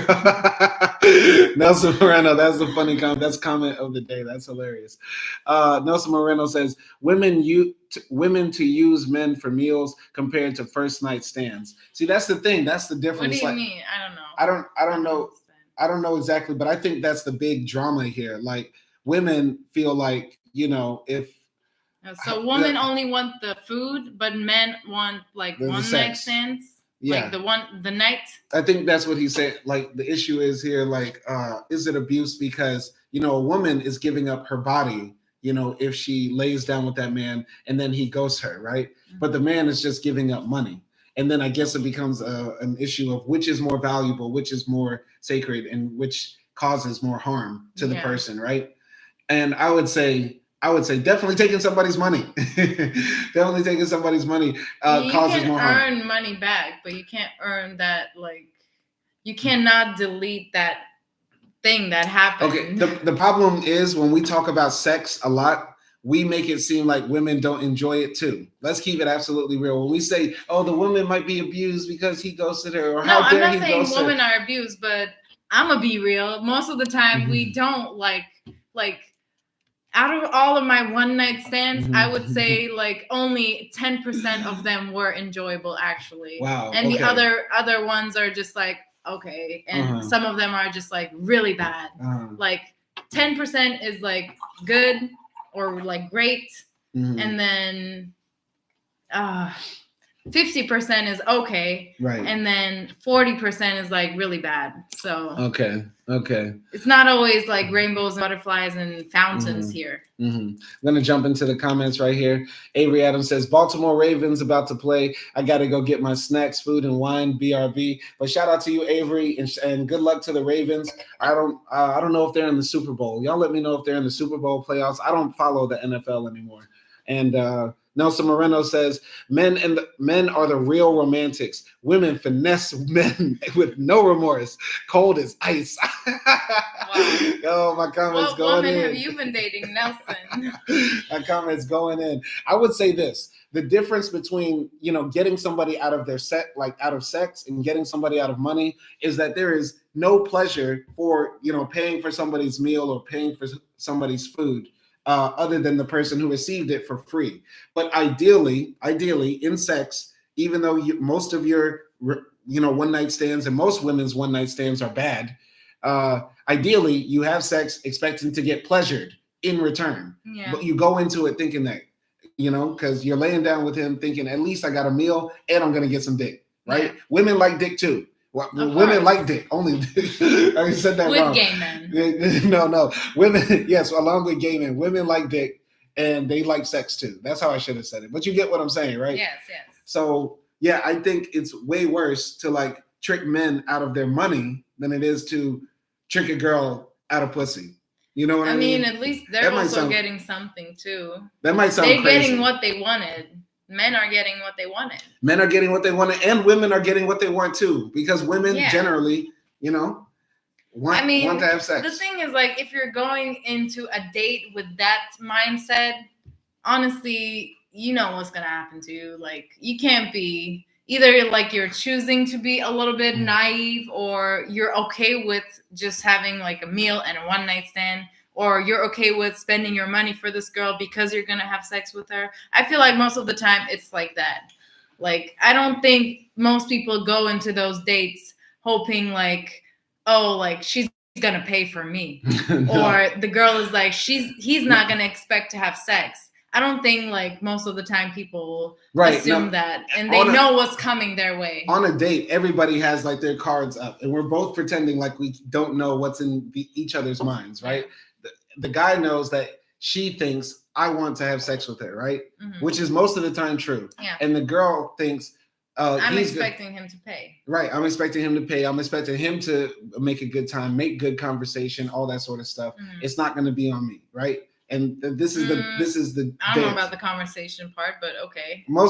I would say most of the time when women sit down, they want to know this guy's mind. So they want to hear you talk more a little bit. They want to also talk to. That's my opinion. They want to get to know. Now I'm laughing because you know how in those like dating advice columns and stuff like that, they always say, ask men about themselves because they love to talk about themselves. And I think that's what most women are doing. And men think that we want to get to know y'all. But y'all do want to get to know us. No, not for like a one night stand. Exactly, because y'all just want the food. Just say it. Straight finesse. Sorry. So Nelson depends on like your intentions. Nelson Moreno says, since young age, women learn from other women how to leverage their. Man, I gotta remove this heart right here. Leverage their beauty and sex. Okay, so yeah, women are taught that, but men are also taught the inverse. Like we have to, build up something in us, become something, or have something going on, unless you're naturally 6'4" and the dick swing to your knees. Yeah, you have to like have some money or success or something. You gotta have like that. Like, can you admit that though? Because that's like the big manosphere talking point. Like women don't want to admit that the most important thing about money is not his dick or actually his height. It's about his success and status. That's what like the red pill sort of like really is all about deep down inside. Are you personally talking? I don't really care about your status. Mm-hmm. No. Mm-hmm. So I'm gonna disagree to that, and I'm guessing like there are women who feel like me because why would I associate like a good relationship with status? Right. Of course, like it's a plus when a man is powerful and has status, but also at the same time, I can't help but think men who are like that have bigger egos, possibly smaller dicks, and a lot of like options and stuff like that. So they're more likely to be unfaithful, and all of that. So honestly, yeah, like I've met like a lot of, you know, in my high school, there were like a lot of wealthy people because their families were rich and stuff like that. It was like Turkish old money school or something like that. And I didn't have that. And I didn't have any like romantic relationships with anyone in my high school. And yeah, to me, it's felt like, you know, a little bit of that, maybe. I don't know. I wasn't really thinking of that like when I was younger, but like obviously, yeah, you like it if he has a boat and he can take you out. But, you know, if he has a boat, he's probably talking about it all the time. Yeah. I mean, I've said this before, and I'll say it again just very briefly. Like, you know, we know women don't care about money and status because every girl who's got a baby daddy, that baby daddy broke. Everybody's baby daddy's broke and ugly too, and less than 6'4". When we see the actual men that women are sleeping with and reproducing with, they are not the men that they say that they want. So yeah, it's just a fantasy a little bit, honestly.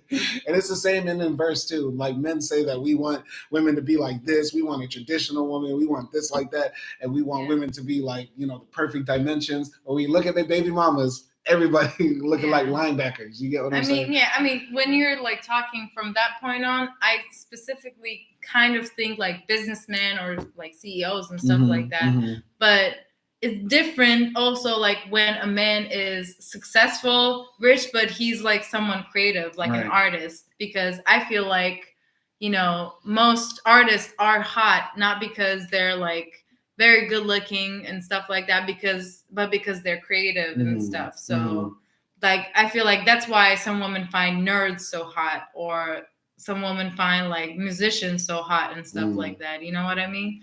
So it's not always the case, but if you're just rich and you're like an accountant or CEO or like some businessman or something like that, it's not my thing. Okay. And I think that's another reason why maybe women don't view it as abuse when they like run off on a check, finesse a man out of a meal or a trip somewhere, getting flued out, but don't want to give up the goods. Like they think, oh, you know, I'm not abusing this person because they have way more power than me, right? And because, oh, he has money, he has status, he has things I don't have. So me just taking, you know, $100 meal from him or going on a vacation with him, that's not abuse because, you know, he can replace that. It's just money. You know what I mean? Yeah. You get what I'm saying? So I feel like that's maybe why nobody views it as abuse when it happens to men, but you might consider it. You didn't say it's abuse, but I'm saying some people might think it's abuse because, you know, you're sleeping with a woman and you're, you know, tricking somebody less powerful than you with your money and words out of her body. You get what I'm saying? A little bit, yeah. I mean, it's so like also subjective too, because yeah, if you're like a guy who's like middle income and you're taking this girl out on like a really fancy restaurant, and if you pay that bill, like you're not getting any takeouts for the rest of the month, like then yeah, it's a little bit of abuse. But then also like if you know that and if this is your income, then you know, you probably know also like the type of girl that you're hollowing at because you saw her like a whole Instagram page. So I feel like you're also kind of risking it for yourself too. Like you kind of know like what's gonna happen, but maybe you just want to risk it. You know? Yeah. Sometimes you just risk it, knowing like what could happen. Yeah. The reason I wanted to talk about this topic is because like the way the world is going, you know, with everything being sexual abuse, sexual assault, everything is like everybody's now, you know, getting called out, Diddy, you know, all the famous men and stuff like that. I feel like it's not going to be too far away in the future, 5 years from now, 10 years from now, there's going to be a celebrity or somebody comes out or women are going to start this movement that says, I slept with this man after he took me out for a date. He never called me again. I was sexually assaulted. Like she's going to tell the story like that. I had consensual sex with him, but because of what he said and how he acted afterwards, I view that as assault. You get what I'm saying? Yeah. And I feel like because we are raising or another generation of men who are coming up hella pussy, there's a lot of men who are coming up hella pussy. They're going to start complaining online.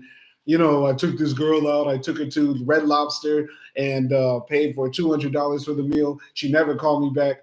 I was abused. I like this next generation of dudes going to be hella pussy complaining online, and the women are too, and it's going to be crazy. It's going to be hard to date. I mean, yeah, let's not be naive. Let's not play dumb, because I feel like that's kind of playing dumb for both parties, for women and for men, because if you're going on a date with any man from any like place that you met, you definitely have like in your mind that I might be having sex 50% of the time. And that's why you shave your legs. That's why you shave your coochie and all of that. So let's not lie to each other. If you're not shaving your coochie, you're probably not going to give it up. And if you do give it up, that person might be someone special. But yeah, I feel like that's just kind of like an excuse a little bit, because yeah, you can't just expect everyone to fall in love with you, everyone to respect you, everyone to like not play with you and all of that. Like, come on, right. That's just unrealistic. I mean, that's just a part of the game. Yeah, it's a part of the game. Exactly. It's the same in the business world, same in the love world. But I honestly think though it would be better for everybody involved, everybody's safety, everybody's mental health. Like if you are a single person out there in the game, you know, dating, trying to find what you like, or just you really just want to be pleasured or have, you know, fun in your 20s or whatever, I think it's good to also be respectful to people. And like if you do go out on that date with somebody and you're not feeling them, rather than, you know, ignore them, just say, hey, I don't think it's going to work. Don't just ghost somebody, because, you know, that's kind of, I feel like it's kind of rude. I think it's not like a mandatory thing. I just feel like it's a thing of etiquette.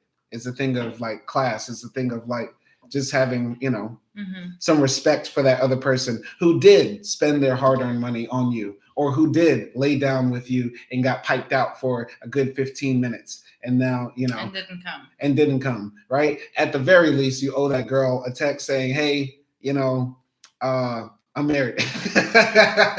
You know, even if you make up something, even if you lie, don't ghost, in my opinion. That's the right thing to do. But obviously not everyone is going to do that. And it's not anyone's responsibility also like to write back to you. So if he didn't write you, and if you're like, let's say if that person isn't writing to you and you're writing to them and they're not responding, get the clue. But also like, I would say like, just be very transparent before you go on dates. If you want to have sex and in comparison, women are usually asking for you to pay, then write that on your Twitter bio. I feel like that's more confident, hotter, and all of that. Like, you know, I want to smash, you want a meal, let's get together, or something like that. That will definitely not get any likes. You will not get any matches with that. No, some women are down for that. And same for women. Like, women are maybe like, you know, I just want like a one night stand, or I just want to hook up. I'm not looking for anything serious or something.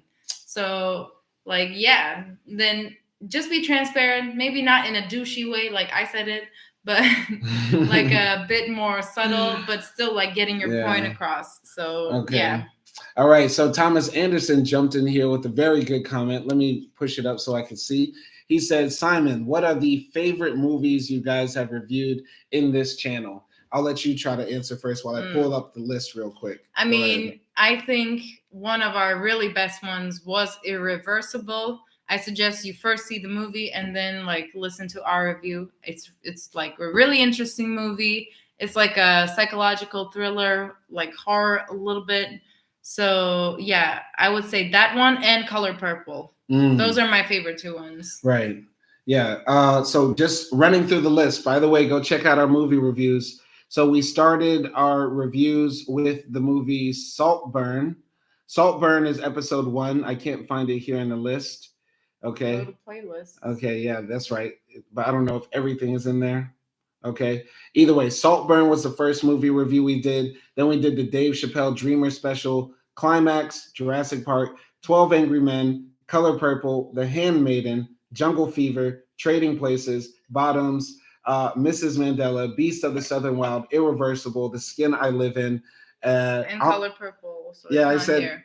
Oh, yes, it is. I said Color Purple. Oh, sorry. Color Purple, Amistad, and now we're doing Waiting to Excel in like this mini episode, I guess.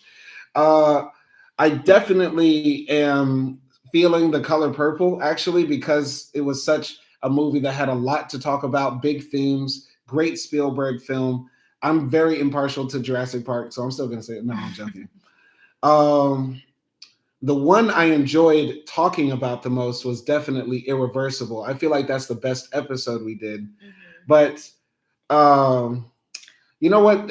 Because I'm really deep in like thinking about fighting against like white supremacy and stuff like that, and like the history of our people as Black people, I'm gonna say Mrs. Mandela, honestly, because it's a very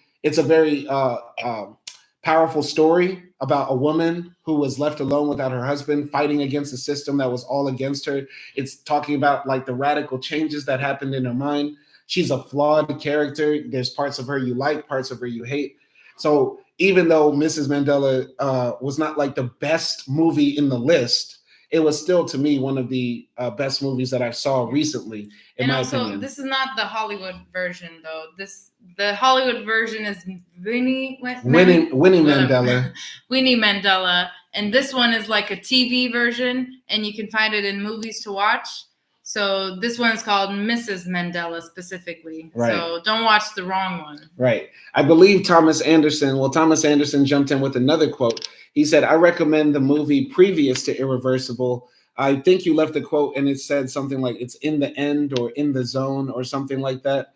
And yeah, definitely. We might watch it tonight. We might have time. We're going to get off the live stream in about 30 minutes or so. But thank you, Thomas Anderson, for all the good movie reviews. You're sending some very, very good movies, and I'm glad to see the response from some people for the movie reviews. We're going to be doing more movie reviews. I'm going to start doing more album reviews because I think that's going to be interesting for my channel. The Doom review I didn't really go up the way I wanted, but I think I'm going to change the style format, make it shorter, not go so deep into it and stuff like that, but still make it fun. But thank you, Thomas. And if you have any other movies you recommend, or if anybody has movies they recommend, let us know. Let us know. It's going to be dope. I want us to, but Tom or anybody, let me know what review you liked the most, because what I want to hear are other people's takes on the movies in the comments. Yeah. Like I want to hear what you guys think about. Maybe you can do a poll on your YouTube channel just to see the response. Like which movies they want us to watch? No, like which review they like the best so far. So we'll put our like top 4. Yeah. Or top 5, like however you can add to the poll. I don't want to embarrass myself though, because I still have a small channel, and sometimes people ignore my polls. So I don't want to. It's okay. Like every one click matters. If one person liked one of them, that's fine too. Yeah. Okay. Nelson Moreno said, don't forget, We Are Who We Are episode by episode review. Discussion going to be fire. That would be dope too, because we definitely want to do a series. But yes, but Simon wants to do some particular series. I have the series. I don't know if anybody's seen it. I want to do a review for The Good Lord Bird. Most amazing series I've ever seen. Shout out to Ethan Hawke. He is the only white man that gets the N-word pass. One time. Ethan Hawke can say my nigga, and I'm gonna be like, my nigga, let's go. Well, Ethan Hawke killed that role. I love that show, and I really want to review it here. But yeah, any other movies and series we could definitely look at? We Are Who We Are. I think we might do that. I don't know. Yeah. But the thing is, like, Western is not really for me, and I know that Good Lord Bird is more than Western movies or like country movies or whatever. So I'll give it a shot for Simon. But yeah. Okay. I guess we can talk about like our last topic. Oh, you said it's only 8 episodes. We could definitely do that. Yeah. That's like Swarm. Like I wish we started this series like of reviewing when we watched Swarm. That would have been interesting. Is Atlanta finished? Atlanta's done. You want to do Atlanta? Sad. I mean, it's definitely like a lot of topics to discover in every episode. But I know you hate it. I know you hate watching. Okay. Good Lord Bird is very good. It's only 1 season. It's a miniseries. I think it's only 8 or 9 episodes. Very good. But yeah. Okay, we'll do The Good Lord Bird first, and then we'll do We Are Who We Are. I think gradually. I think we should do some fan service. If the fans are saying We Are Who We Are is what they want, we should give what the people want. Okay, maybe we'll start tonight. Yeah, we might start tonight, because after this I gotta lay down because I gotta work early in the morning. But yeah. So he said Call Me By Your Name. Yeah, I saw Call Me By Your Name. You did? Yes, why do you keep asking that? You asked it because you refuse to watch Brokeback Mountain. I don't care about queer movies, not in the sense I don't want to watch them, as if I have no problem with watching them. One of the movies that's on my list that we definitely need to see is Malfi, which is a gay-ass South African movie. But no, you said that to me. I'm just saying that you said that. Right.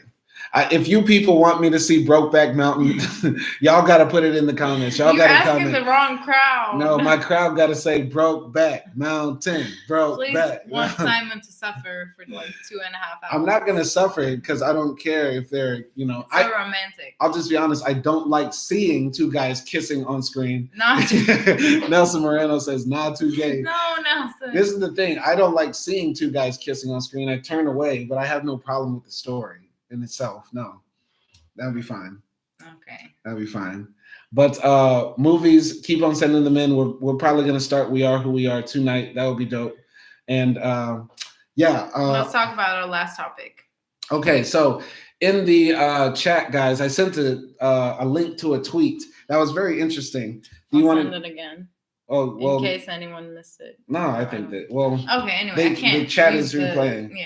Yeah. But anyway, describe. Well, first, before we start about that, what did you think about the epic live stream I did yesterday, where I was yelling about Daryl George, the black kid in Texas who won't go to school, who can't go to school because of his dreadlocks? Mm-hmm. What did you think of that story? I mean, Daryl's story is definitely inspiring. It's very rare to see like young people who's standing up against authorities like school, because I feel like when you're in school, you just obey what your teachers tell you and what your principals tell you. And there's that type of fear. At least there was when I was in high school. Like I feared my teacher. And when I wore like a little bit of makeup and stuff like that, I would be scared if they catch me and take me to the principal's office and stuff like that. Mm. So yeah, I think that's like a very big, thing to do when you're at that age, because I don't know what is the dynamic between like teachers and students in the United States, but in Turkey, there's a lot of like that, superiority. Respect. Superiority. So it takes a lot for me. And I thought that was very admiring and like, just like exceptional, because I don't know, like, it's so dumb to, have discrimination over hair. It's literally like strands of fiber in your head. So why would you assume someone is not fit for that education, not fit for that job or anything like that because of the literal like strands in their head? It's like so dumb. And obviously it represents something much more than just a hairstyle. So yeah, I really liked your live chat. You got very, very hot, but I do understand. And, you were real about like your past in school and how you were kind of like suppressed. But yeah, maybe at that time, like you felt like, I don't want to like deal with this or get in trouble. Like, I don't want to get in trouble. So yeah, I think like he's a very admirable student, and I wish or I hope that all the other students in his class, in his term, in his school stand up with him. They riot with him without harming anybody, peaceful protests. And it would make such like a much more bigger impact if all of the students, Black, white, Asian, Indian, whatever, all of them just stood with him. And put locks in their head. Yeah, put locks in their head, refuse to go to class, refuse to pay, whatever they have to do. I hope they will do it. I hope people will support him, and I hope like his story will be told later. Absolutely. Nelson Moreno jumped in the chat. He said he was showing to his white friends that he's civilized to Black. It's subconscious at this point, LOL. I'm not too sure exactly what you mean by that. Try to explain on that. But the story of Daryl George definitely is inspiring. And it's sort of like heartbreaking in a sense that, what I went through as a kid is still happening to kids in the South, in the Deep South, all throughout. And like, I don't think people realize how big of an issue it is that Black hair discrimination specifically, like it's easy for you to say it's just hair, but it's so different because our hair is threatening, and it's threatening everywhere in the world. We're not just going to once again make this seem like an American issue, because anywhere Black brothers go, Black women go, our hair is considered a threat. Like, you can't walk in the streets of, you know, Istanbul or whatever and be a Black man with your dreads braided up all the way back, like the way that they're supposed to be, or the way that you want to style it, and people not look, stare, point, laugh, be afraid of you, something like that. Like, this happens everywhere in the world when it comes to how we want to wear our hair. And this is such it's such a prime example of white supremacy in play all throughout the world,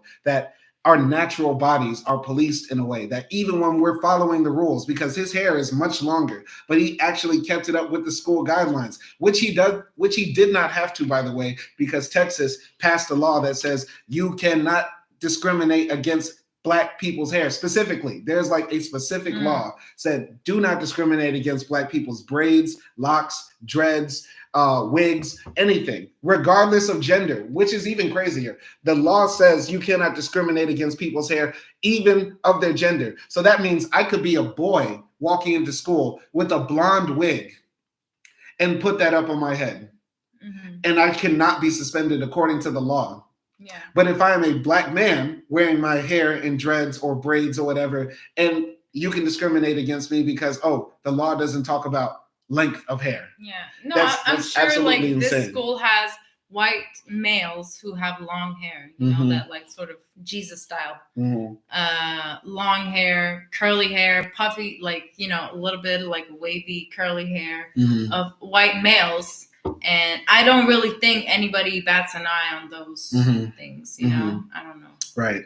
It's such a tragedy, man. It's really a tragedy. Now, some people might say, oh, you know, every school has the right to have their dress codes. You know, there are public schools in America where you do have to wear a uniform and stuff like that. So they would say, oh, girls can't come to school with skirts up to here and stuff like that. That's the same with hair. You just sort of got to follow the rules. What do you think about that argument? That like wearing your hair is similar to like a girl wearing her skirt up to here or something? Yeah, I mean, I had that, you know, rule in my high school back in Turkey. But the thing is, like, we still wore our skirts, like, super short. And yes, we got caught by the principal sometimes and we got warnings and stuff like that. But most of the time, it's just like a warning or maybe like a little bit of teasing of the teachers, like, you know, this is not appropriate for school and stuff like that. So, first of all, of course, like, women are allowed to dress as they are, but when you're thinking about like over sexualization of kids and specifically females, like, you know, girls, it is a little bit of a problem, I would say.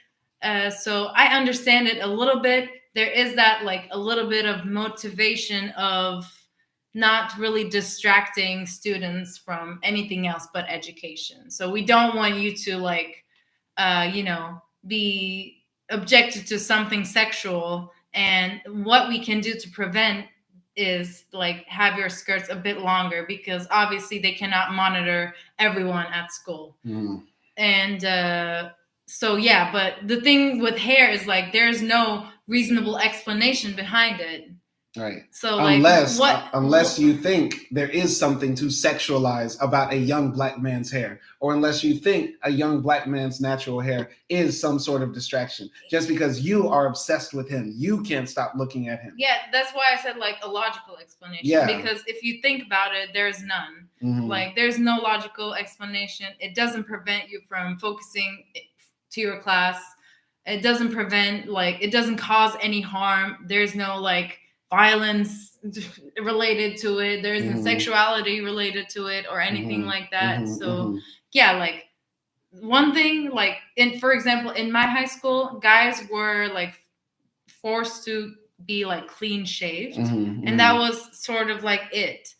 Were there any like long hair people in my high school? Yes. Right. It wasn't like long and they wouldn't like have it open, but it would be tight. So but the thing is, I do understand certain things, but like you said, he did his best to like follow the rules. Clean. Yeah, like you know, have it all like tied up and stuff like that. But the difference is, you went to a private school. Yeah. You paid to go to that school, so you have to follow the rules of that school, right? Yeah, and also like everybody looks the same. And everybody looks the same too. But on top of that, it's a private school. Private schools have a different set of rules. Public schools are paid by the taxpayers, whether you go to that school or not. Yeah. So therefore, everybody should be able to go to the school and be naturally who they are at the school. Our hair should not be policed, and our natural bodies are not something that is meant to be considered a distraction, which is such a prime example of racism and white supremacy in play. And I just want to say to all the racists and all the bitch ass motherfuckers who want to jump into my comments while I'm on stream and leave racist comments, that get your ass blocked, because I'm not even going to read your comments. I'm on live right now, and I'm on live every Sunday, and I'm almost on live every single day. If you're going to jump into the comments and leave a hateful, racist, evil comment about me, you can say it to my face, and you can get your ass whooped in the comments. You can come here and say it to my face or my wife's face. If you have anything evil or negative to say about me, which you want to leave in the comments, that gets your ass blocked. Now, I don't get hyped up about the internet a lot, but I know for a fact you bitch ass motherfucking racists in Albania who are all pussy. All the Albanians are big pussy. You can jump into the comments and call me all sorts of nigger and zenchi and zezet and talk big spicy about me and my wife, but you can't come on the stream and say it. Jump into the chat and you're going to get this work. Drop your address and I'll pull up on you. I'm outside everywhere in Europe. I'm for real. AKDI, you don't have to be involved in this. You don't have to be involved in this, but I'm serious now. All of you bitch ass niggas who are always watching my videos, my video about Albania that you motherfuckers can't get dick about stays getting watched every single day, every single minute, while I'm awake and while I'm asleep.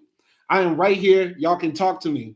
Until then, eat my dick. Eat my dick, because you're still going to get blocked. You can't respect a man that can't even talk to a man to his motherfucking face. That is not a man. That is a bitch, and bitches get fucked. Bitches get fucked. Straight up. All right, I'm sorry. I was ranting. I'm sorry. Bitches get fucked is racist. I'm sorry. Sexist. It's not sexist. It's not sexist because you're not a bitch. You're my woman. I make love to you. But bitches who can't even talk to a man get fucked. Straight up. Okay. They get fucked in the ass. I agree. Straight up. All right. Anyway, where was I though? So we watched I sent you a tweet with a video about a guy who was, tell the story of the tweet. So basically in this video, what it looks like is like this businessman or a CEO or something like that. And he's a white man and he's with a black man in a restaurant, like a business dinner or something like that. And he's shooting a TikTok or something. Mm-hmm. And so he basically has the camera on them, and there's a picture of this black man from before where he has locks in his hair. And obviously, I think that his locks were really like nice. Cute, by the way. Yeah, they were nice. Anyway, and like when you see it on the video, he's like clean shaven. He has like a little afro, mm-hmm. I guess, like a little, I don't know what man barber things are, but mm-hmm. Anyway, and this white man is saying like, he understood, I think from what I remember, he's mm-hmm. like, he understand what it means to be like a successful businessman. Mm-hmm. I'm going to teach him a lot. And he was like able to sacrifice his locks or like his looks for a successful business opportunity. And I salute him for that. Like, we're gonna do really good things with you, young man, and stuff like that. And he's basically like congratulating this black man for giving up and cutting his braids for this business opportunity. Right. And the black guy's like, yeah he's like smiling but sort of uncomfortable like look in his face, and was the video. Exactly. Mob Eternal jumped into the chat. Never seen him before. He said Albanians love Brokeback Mountain. Watch at least once a year. That's because all the Albanians are big faggots. They are big faggots. I have never seen an Albanian actually be a real motherfucking man with me. When we were walking through Albania, I approached a man like a man and said, "What did you say about me and my wife?" And what did they do? Bitch out like pussies, grown ass men. All the Albanians are big fucking faggots, fascist faggots. And I'll smack the shit out of anybody coming up to me or my wife talking crazy, like the shit they talk in my comments. So anyway, back to this young black man who cut off his dreads. to impress this white man and get a business opportunity. Yeah. It of course is like disheartening to see somebody like change their style or appearance, especially when it's natural to them. But it did bring up a question, like when is it okay? When is it okay to sell out? When is it okay to actually like change something about yourself to gain more material success? Okay, so first I want to say that I don't know if you checked the comments. Did you? I didn't check the comments that much, but you sent me a funny one. Yeah. Okay. Yeah. So comments are like mixed. Some people, like some Black people, are saying like it's so sad to see him like give up his locks for that. Like, you know, it's more than hair. It represents something else and stuff like that. And there are also like people who are saying like, if I were to given this opportunity, I'll cut my locks anytime. Hair can grow back.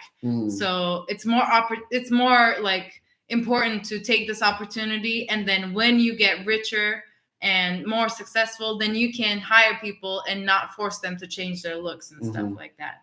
But I think what was interesting that, I'm sorry if this is like a little bit of a bashing. It's not, like, from my point of view, it's not, but most of those comments who were sort of like opportunity is more important than hair were like Black men.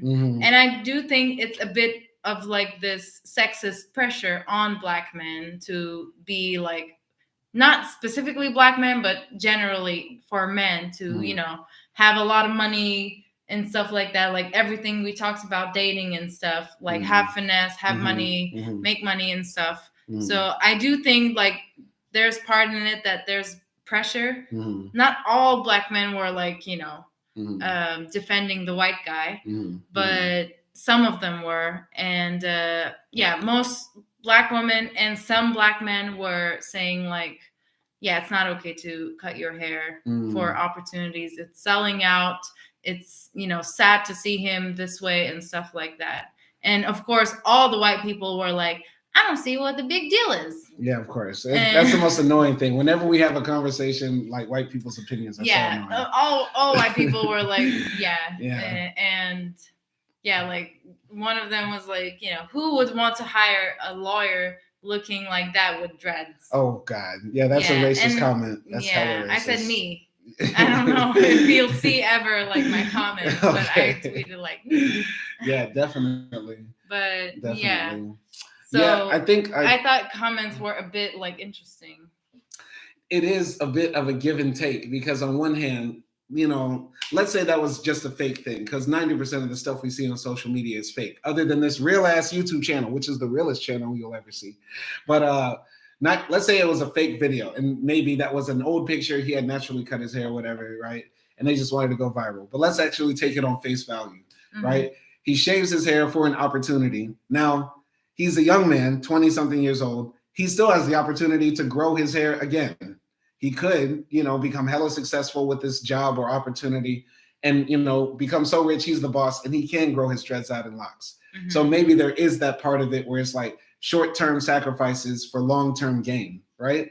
Yeah. But there's always this dynamic of like, why do we as Black people always have to deny our Blackness to go further and stuff like that? Like no other group really sort of has to do that within their own country. Like in Turkey, you can be hella Turkish, like in a lot of ways. I don't know if there's anything about maybe your cultural identity. Maybe you have to, I don't know, maybe turn down your Islamicness or maybe turn up your Muslim identity if you want to move forward in the Turkish society. I don't know exactly. Yeah, of course. Like when we were getting our house in Istanbul, I met with the house owner and this guy was like, you know, Bismillah and all of that. Like he was saying all the righteous words. And I was like, yeah, like go Allah. And because I wanted to get the house and I know it's a conservative neighborhood. So I was like, you know, yeah, I'm not going to tell him like I'm a non-believer. Right. And stuff like that. But that's like me just telling a lie and not giving up from anything. Right. He didn't say, okay, if you live here, you have to wear hijab every time. Yeah. Right? It's not like anything too important for me. It's not changing your identity. It's telling a lie, which is a brief moment when it's okay to tell a lie, right? Yeah. So, I think with us, it's always like, damn, we have to give up something about ourselves within our own country, within a place where we're a part of our society, and still us just being ourselves is not good enough to actually move ahead. And the thing is, too many people in power don't look like us and want us to conform to their standards. And we don't have the other opportunities unless we meet just that one or two Black person, who happens to be a millionaire or billionaire that can give you that job or can give you that look to help you start your business or whatever, right? And so, like, we're always under the thumb of this dominant society that just hates us for being naturally who we are. Yeah. And, then they say everything about us is ghetto. Like, if you have dreads, ghetto. Braids, ghetto. Wigs, weaves, lace fronts, ghetto. Like, what are we supposed to do? What are we supposed to do? Yeah. Perm our hair, straighten our hair, put lye in our hair until our scalps burn out, like our mothers and our grandmothers and stuff like that. Like, it's sort of like this sick, twisted thing where we don't have any alternative than to just, slowly, like, kill ourselves trying to conform to something we'll never be, if that makes sense. Of course it makes sense. And the thing is, like, I'm never going to shame him for doing and taking the opportunity, because he's obviously trying to achieve something better for his life. Just like how I'm never going to shame, like, a woman who was, forced to suck a dick in an office to get a higher position. I'm never going to shame that woman, to be honest. And I'm never going to shame him for trying to, like, up his career, because it's not his fault. It's the system's fault, first of all. And it's the abuser's fault, second of all, because, like, those things, I feel like deep down inside, you have to know they are wrong. If you're forcing someone to, change their natural appearance for a job, when in reality, hair has nothing to do with intelligence, nothing to do with success and all of that. Right. I'm not going to support all the claims saying, like, if he looks like that, nobody's going to respect him. Yeah. The thing is, like, they should, because it has nothing to do with respect. It has nothing to do with, once again, cleverness, smartness, whatever. So I don't think, like, he's, like, betraying his roots or anything like that. That was my point. But yeah, I do think, like, it's a very, like, important part of Black identity, I would say, because, like, when we were in Africa, everyone sort of wears their hair free. Yeah. Most of the time you see women with sort of short hair, because I guess it's, like, more easier in the hot weather. But then again, like, you also see, like, those afros and stuff like that. I did see, like, one woman with a weave, but she only put it and then she took it out. And she did it for a photo. Yeah. But yeah, like, it's kind of, like, amazing to see that, where, like, you don't have, like, that sort of enforcement onto people. And yeah, it's something that I think about a lot, by the way, like hair, because I think about, like, our kid, and I think if we have either a boy or a girl, he's gonna have hair. And I'm gonna, like, have to style his hair or braid her hair or whatever, like, it is. And I think about, like, I'm thinking I'm probably gonna call your mom and ask her, or I'm probably gonna ask you and stuff like that. But at the same time, like, I'm thinking, I don't want my kid to. I'm never gonna put anything on my kid's hair to harm them, and I'm never gonna, like, force them to wear a wig or weave or anything like that. But if they do want to wear it, I'm not gonna say, like, don't wear it, because it's their choice. It's their own hair. We dye our hair, we straighten it, we curl it, whatever. So yeah, that's something I think about all the time, like hair. Yeah, I'm gonna have to learn how to cut hair. I'm gonna have to learn. We're gonna be YouTube tutorialing, honestly. I don't know. I'm gonna have to learn how to cut that hair, and I don't know, man. Yeah, I would think the best. I don't know, because you don't have hair, so, like, I don't have any experience with Black hair. And if we have, like, a little girl or a little boy, and if we need to, like, put their hair in protective styles and stuff like that, like braids and whatever, I don't know how to do that, but you can find out. It's not hard. No, it's not hard. I can learn. The special thing about you is you can do almost anything. I've seen you do miracles. I've seen you do miracles. But the only thing that will not be in my house is no goddamn relaxer. No relaxer, no straightener. You don't want to do that to her scalp or his scalp. No, none of that. As soon as you turn 18, I would rather they have sex before before they put relaxer in their hair. You can lose your virginity before you put relaxer in your hair. Never. Nothing chemical, nothing harmful. If they do want to put on a wig, like I don't have any problems with it, but they will probably, like, when they're a kid and stuff, they're not going to care about wigs and stuff. So that would be the way that they grew up, loving their natural hair. And just put it in locks and call it a day. Yeah. Let's do the locks, man. But I mean, it's their choice. Yeah. I really don't care. I really don't care. Okay, so I have a question for you. I'm sorry I talked a lot. No, go ahead. So let's say now you're at this age, but you have locks like before. You have your dreads. And so far, so good. Like, you didn't have any problems with it in your professional life. But you do want to establish like this teaching website, app, something like that, like your own company. And there's this one guy who like owns I don't know, like some computer or something. And he wants to invest in your business. And he says, like, I'm going to invest this much and you're going to be in charge. I'm just going to be like the investor. But I need you to like cut your dreads because I'm going to put your picture up in front of my website and I want you to look presentable and stuff like that. Knowing yourself now, would you say yes to that or no to that? My answer is yes. And this is the only difference between my situation and that guy's situation. I would never tell anybody I did it because of that. The thing is, the way that, it makes us feel when we can understand a brother like cutting his hair or doing something different to get ahead in this world, right? Like, you can't go outside, go into business meetings generally now in this world we live in, wearing like t-shirts and jeans and your hat turned back, right? You have to wear a suit, which is conforming to white supremacy in a way, but it's something that we sort of like all understand. It's just now a part of our life, right? The thing is, if you put on that suit or you are cutting your dreads and you're saying, I am doing this because I can't be my natural black ass self, and you're allowing a white man to do it in front of the whole world with the camera, that's buck breaking. That's being, emasculated. That's making our people look bad. And that's sort of playing into those ideas that, you're putting out there in the world that, number one, tells a white man it's okay for him to tell you to cut your black ass hair, and then tell other black people that, like, hey, you want to be around people like me, the people who own everything, the people who got everything because our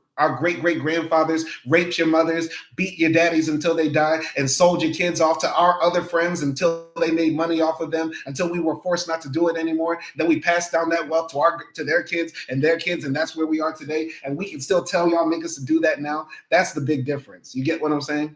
Okay. Like, I would not do that in front of the world. If I have a family, if I have kids, if I have a house, if I have a life, if I have dreams, I'm willing to make sacrifices. It's just about not doing it in a way that embarrasses my blackness or makes me less a man in the world, and not encouraging those ideas to be put out there in the world.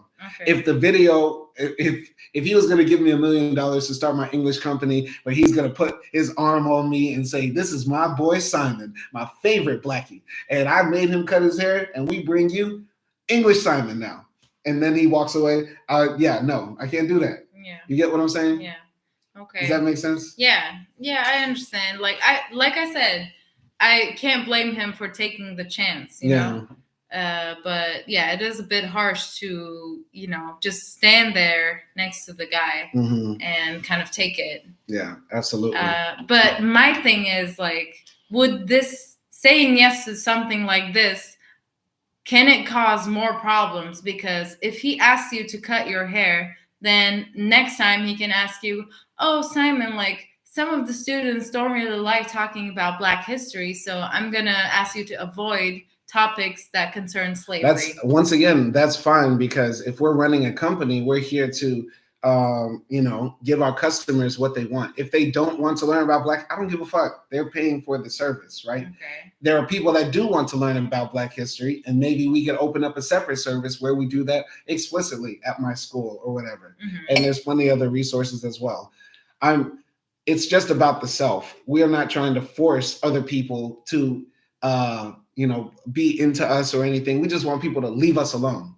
Leave us alone, because he would have never done that video with a woman and said, you know what, she used to be a brunette, but I told her she would look much hotter as a blonde. So we made her hair blonde, and I told her to sit down and have this meeting with me after she dyes her hair. Also, she got to wear push-up bras now. No more of them granny bras. All right. Y'all want to be like me? Y'all learn from this broad right here. Am I right? Yeah. Yeah, he's all right. Exactly. Yeah. You know what I mean? Yeah. So it's just about, we just want people to leave us alone and let us live our lives, let our hair grow out. You get what I'm saying? Yeah, I mean, yeah, like maybe the example I give is a bit like a business preference or something, but that's like, a real or customer preference. I don't know, like if he could ask him to do something that requires him to remove another natural aspect of his identity. Mm-hmm. Like, I don't know what he can ask him, like not say a certain word or not talk like a certain way, right, or something like that. Lip like reductions. You can't ask that, but if you remember, like the Issa Rae show, I forgot Insecure. Like in Insecure, they have Molly, and Molly has like a black colleague, and she's sort of like talking too black or too ghetto or whatever. Right. So then they ask Molly, who's another, black employee in the company, they ask her to tone her black down. So like, she grew up with that language. So like that is a part of her. So what I was trying to say was that, like, when is the stop? When do you say no? Yeah, you have to say no when you feel like it's absolutely wrong, and especially when your ancestors start coming. When your ancestors like in Amistad. Yeah, like when you have that little whisper. It's like a little breeze blows through your ear. If you have hair, there's like a little rustle that goes through the back of your scalp that lets you know your ancestors said, don't do it. Yeah, I mean, yeah, like honestly, as a woman also, like when I was struggling in Serbia and stuff like that, you do realize when you're constantly like trying to do something for your boss and you're not really getting anywhere. I think also like that's a hint too, you're doing all these changes, you're working harder and stuff like that, but if he still treats you the same, if you're not getting a promotion, if you're not getting a raise after a while and stuff like that, then yeah, I also feel like it's just like him sort of playing you a little bit. Yeah, absolutely. Well, I think this was an interesting stream. I am hella saucy. That's why I'm slurring like a mother. But we outside for real, drinking that cheap wino Hungarian wine. This is definitely not good. This does not deserve an ad. But we want to say thank you to everybody who jumped into the chat. Shout out to Mob Eternal. Shout out to Tom Anderson. Shout out to Nelson Moreno. Shout out to our big dog, Avery Adams. We appreciate y'all coming in for Live with AKDI, Sunday Tradition. Y'all send movie reviews. Y'all keep jumping into the chat. Y'all keep supporting this channel. The subscribers are going up. I just hit 2,600 today. It's crazy. I think about a few weeks ago, I was just like at 1,400 or something like that. And it keeps on going up without that much effort. Keep in mind, I do my YouTube channel for fun. This is just me being real. A lot of these other channels have bots that are in the comments. They have paid view farms where they blow their channels up. These people are sponsored by people who pay for their production, who write their whole scripts, who do a whole bunch of stuff. This is the realest, rawest, blackest YouTube channel, and it's also very Turkish as well. And we fear nobody. We fear no man. I fear no man. I fear nothing but God. I fear nothing but God and the federal penitentiary. But other than that, I fear none of you motherfuckers, that's for sure. And if any of you want to talk spicy, you know where to find me every Sunday. You know what city I'm in. I'm in Budapest, Hungary. And like I said before, every word out of my mouth, I am willing to fight and die over. Yeah, let's see. Come here and we'll show you who's the boss. All right, AKDI, no, you're not in this. No, she's innocent. Yes, I am. She's innocent. I'll fight. No, I'm ready to fight. No, she's innocent. I'm not innocent. If y'all don't like anything I have to say, y'all know where to find me. Let's go. I am not hard to find. I am not hard to find. Leave her alone. Leave her out of it. No, come for me, motherfuckers. No, y'all relax. You're coming from a husband, I'm gonna show you who's the bitch. But if you really want to talk to me, y'all have my Twitter, Laji Mriki. It's posted live on my channel. Racist. Y'all know where to find me. Y'all can talk all that nigger, that Zenchi, that Zezak. Y'all can say all that shit to my face. Y'all can say it. Y'all can say it. Y'all can find it, and you're gonna get this work. But until then, we appreciate all the people that showed love. There's too much love on this channel. I love my wife. You should love the person in your life. You should love everybody in your family. And what we try to do is spread love and positivity and have these conversations to reach new levels of understanding.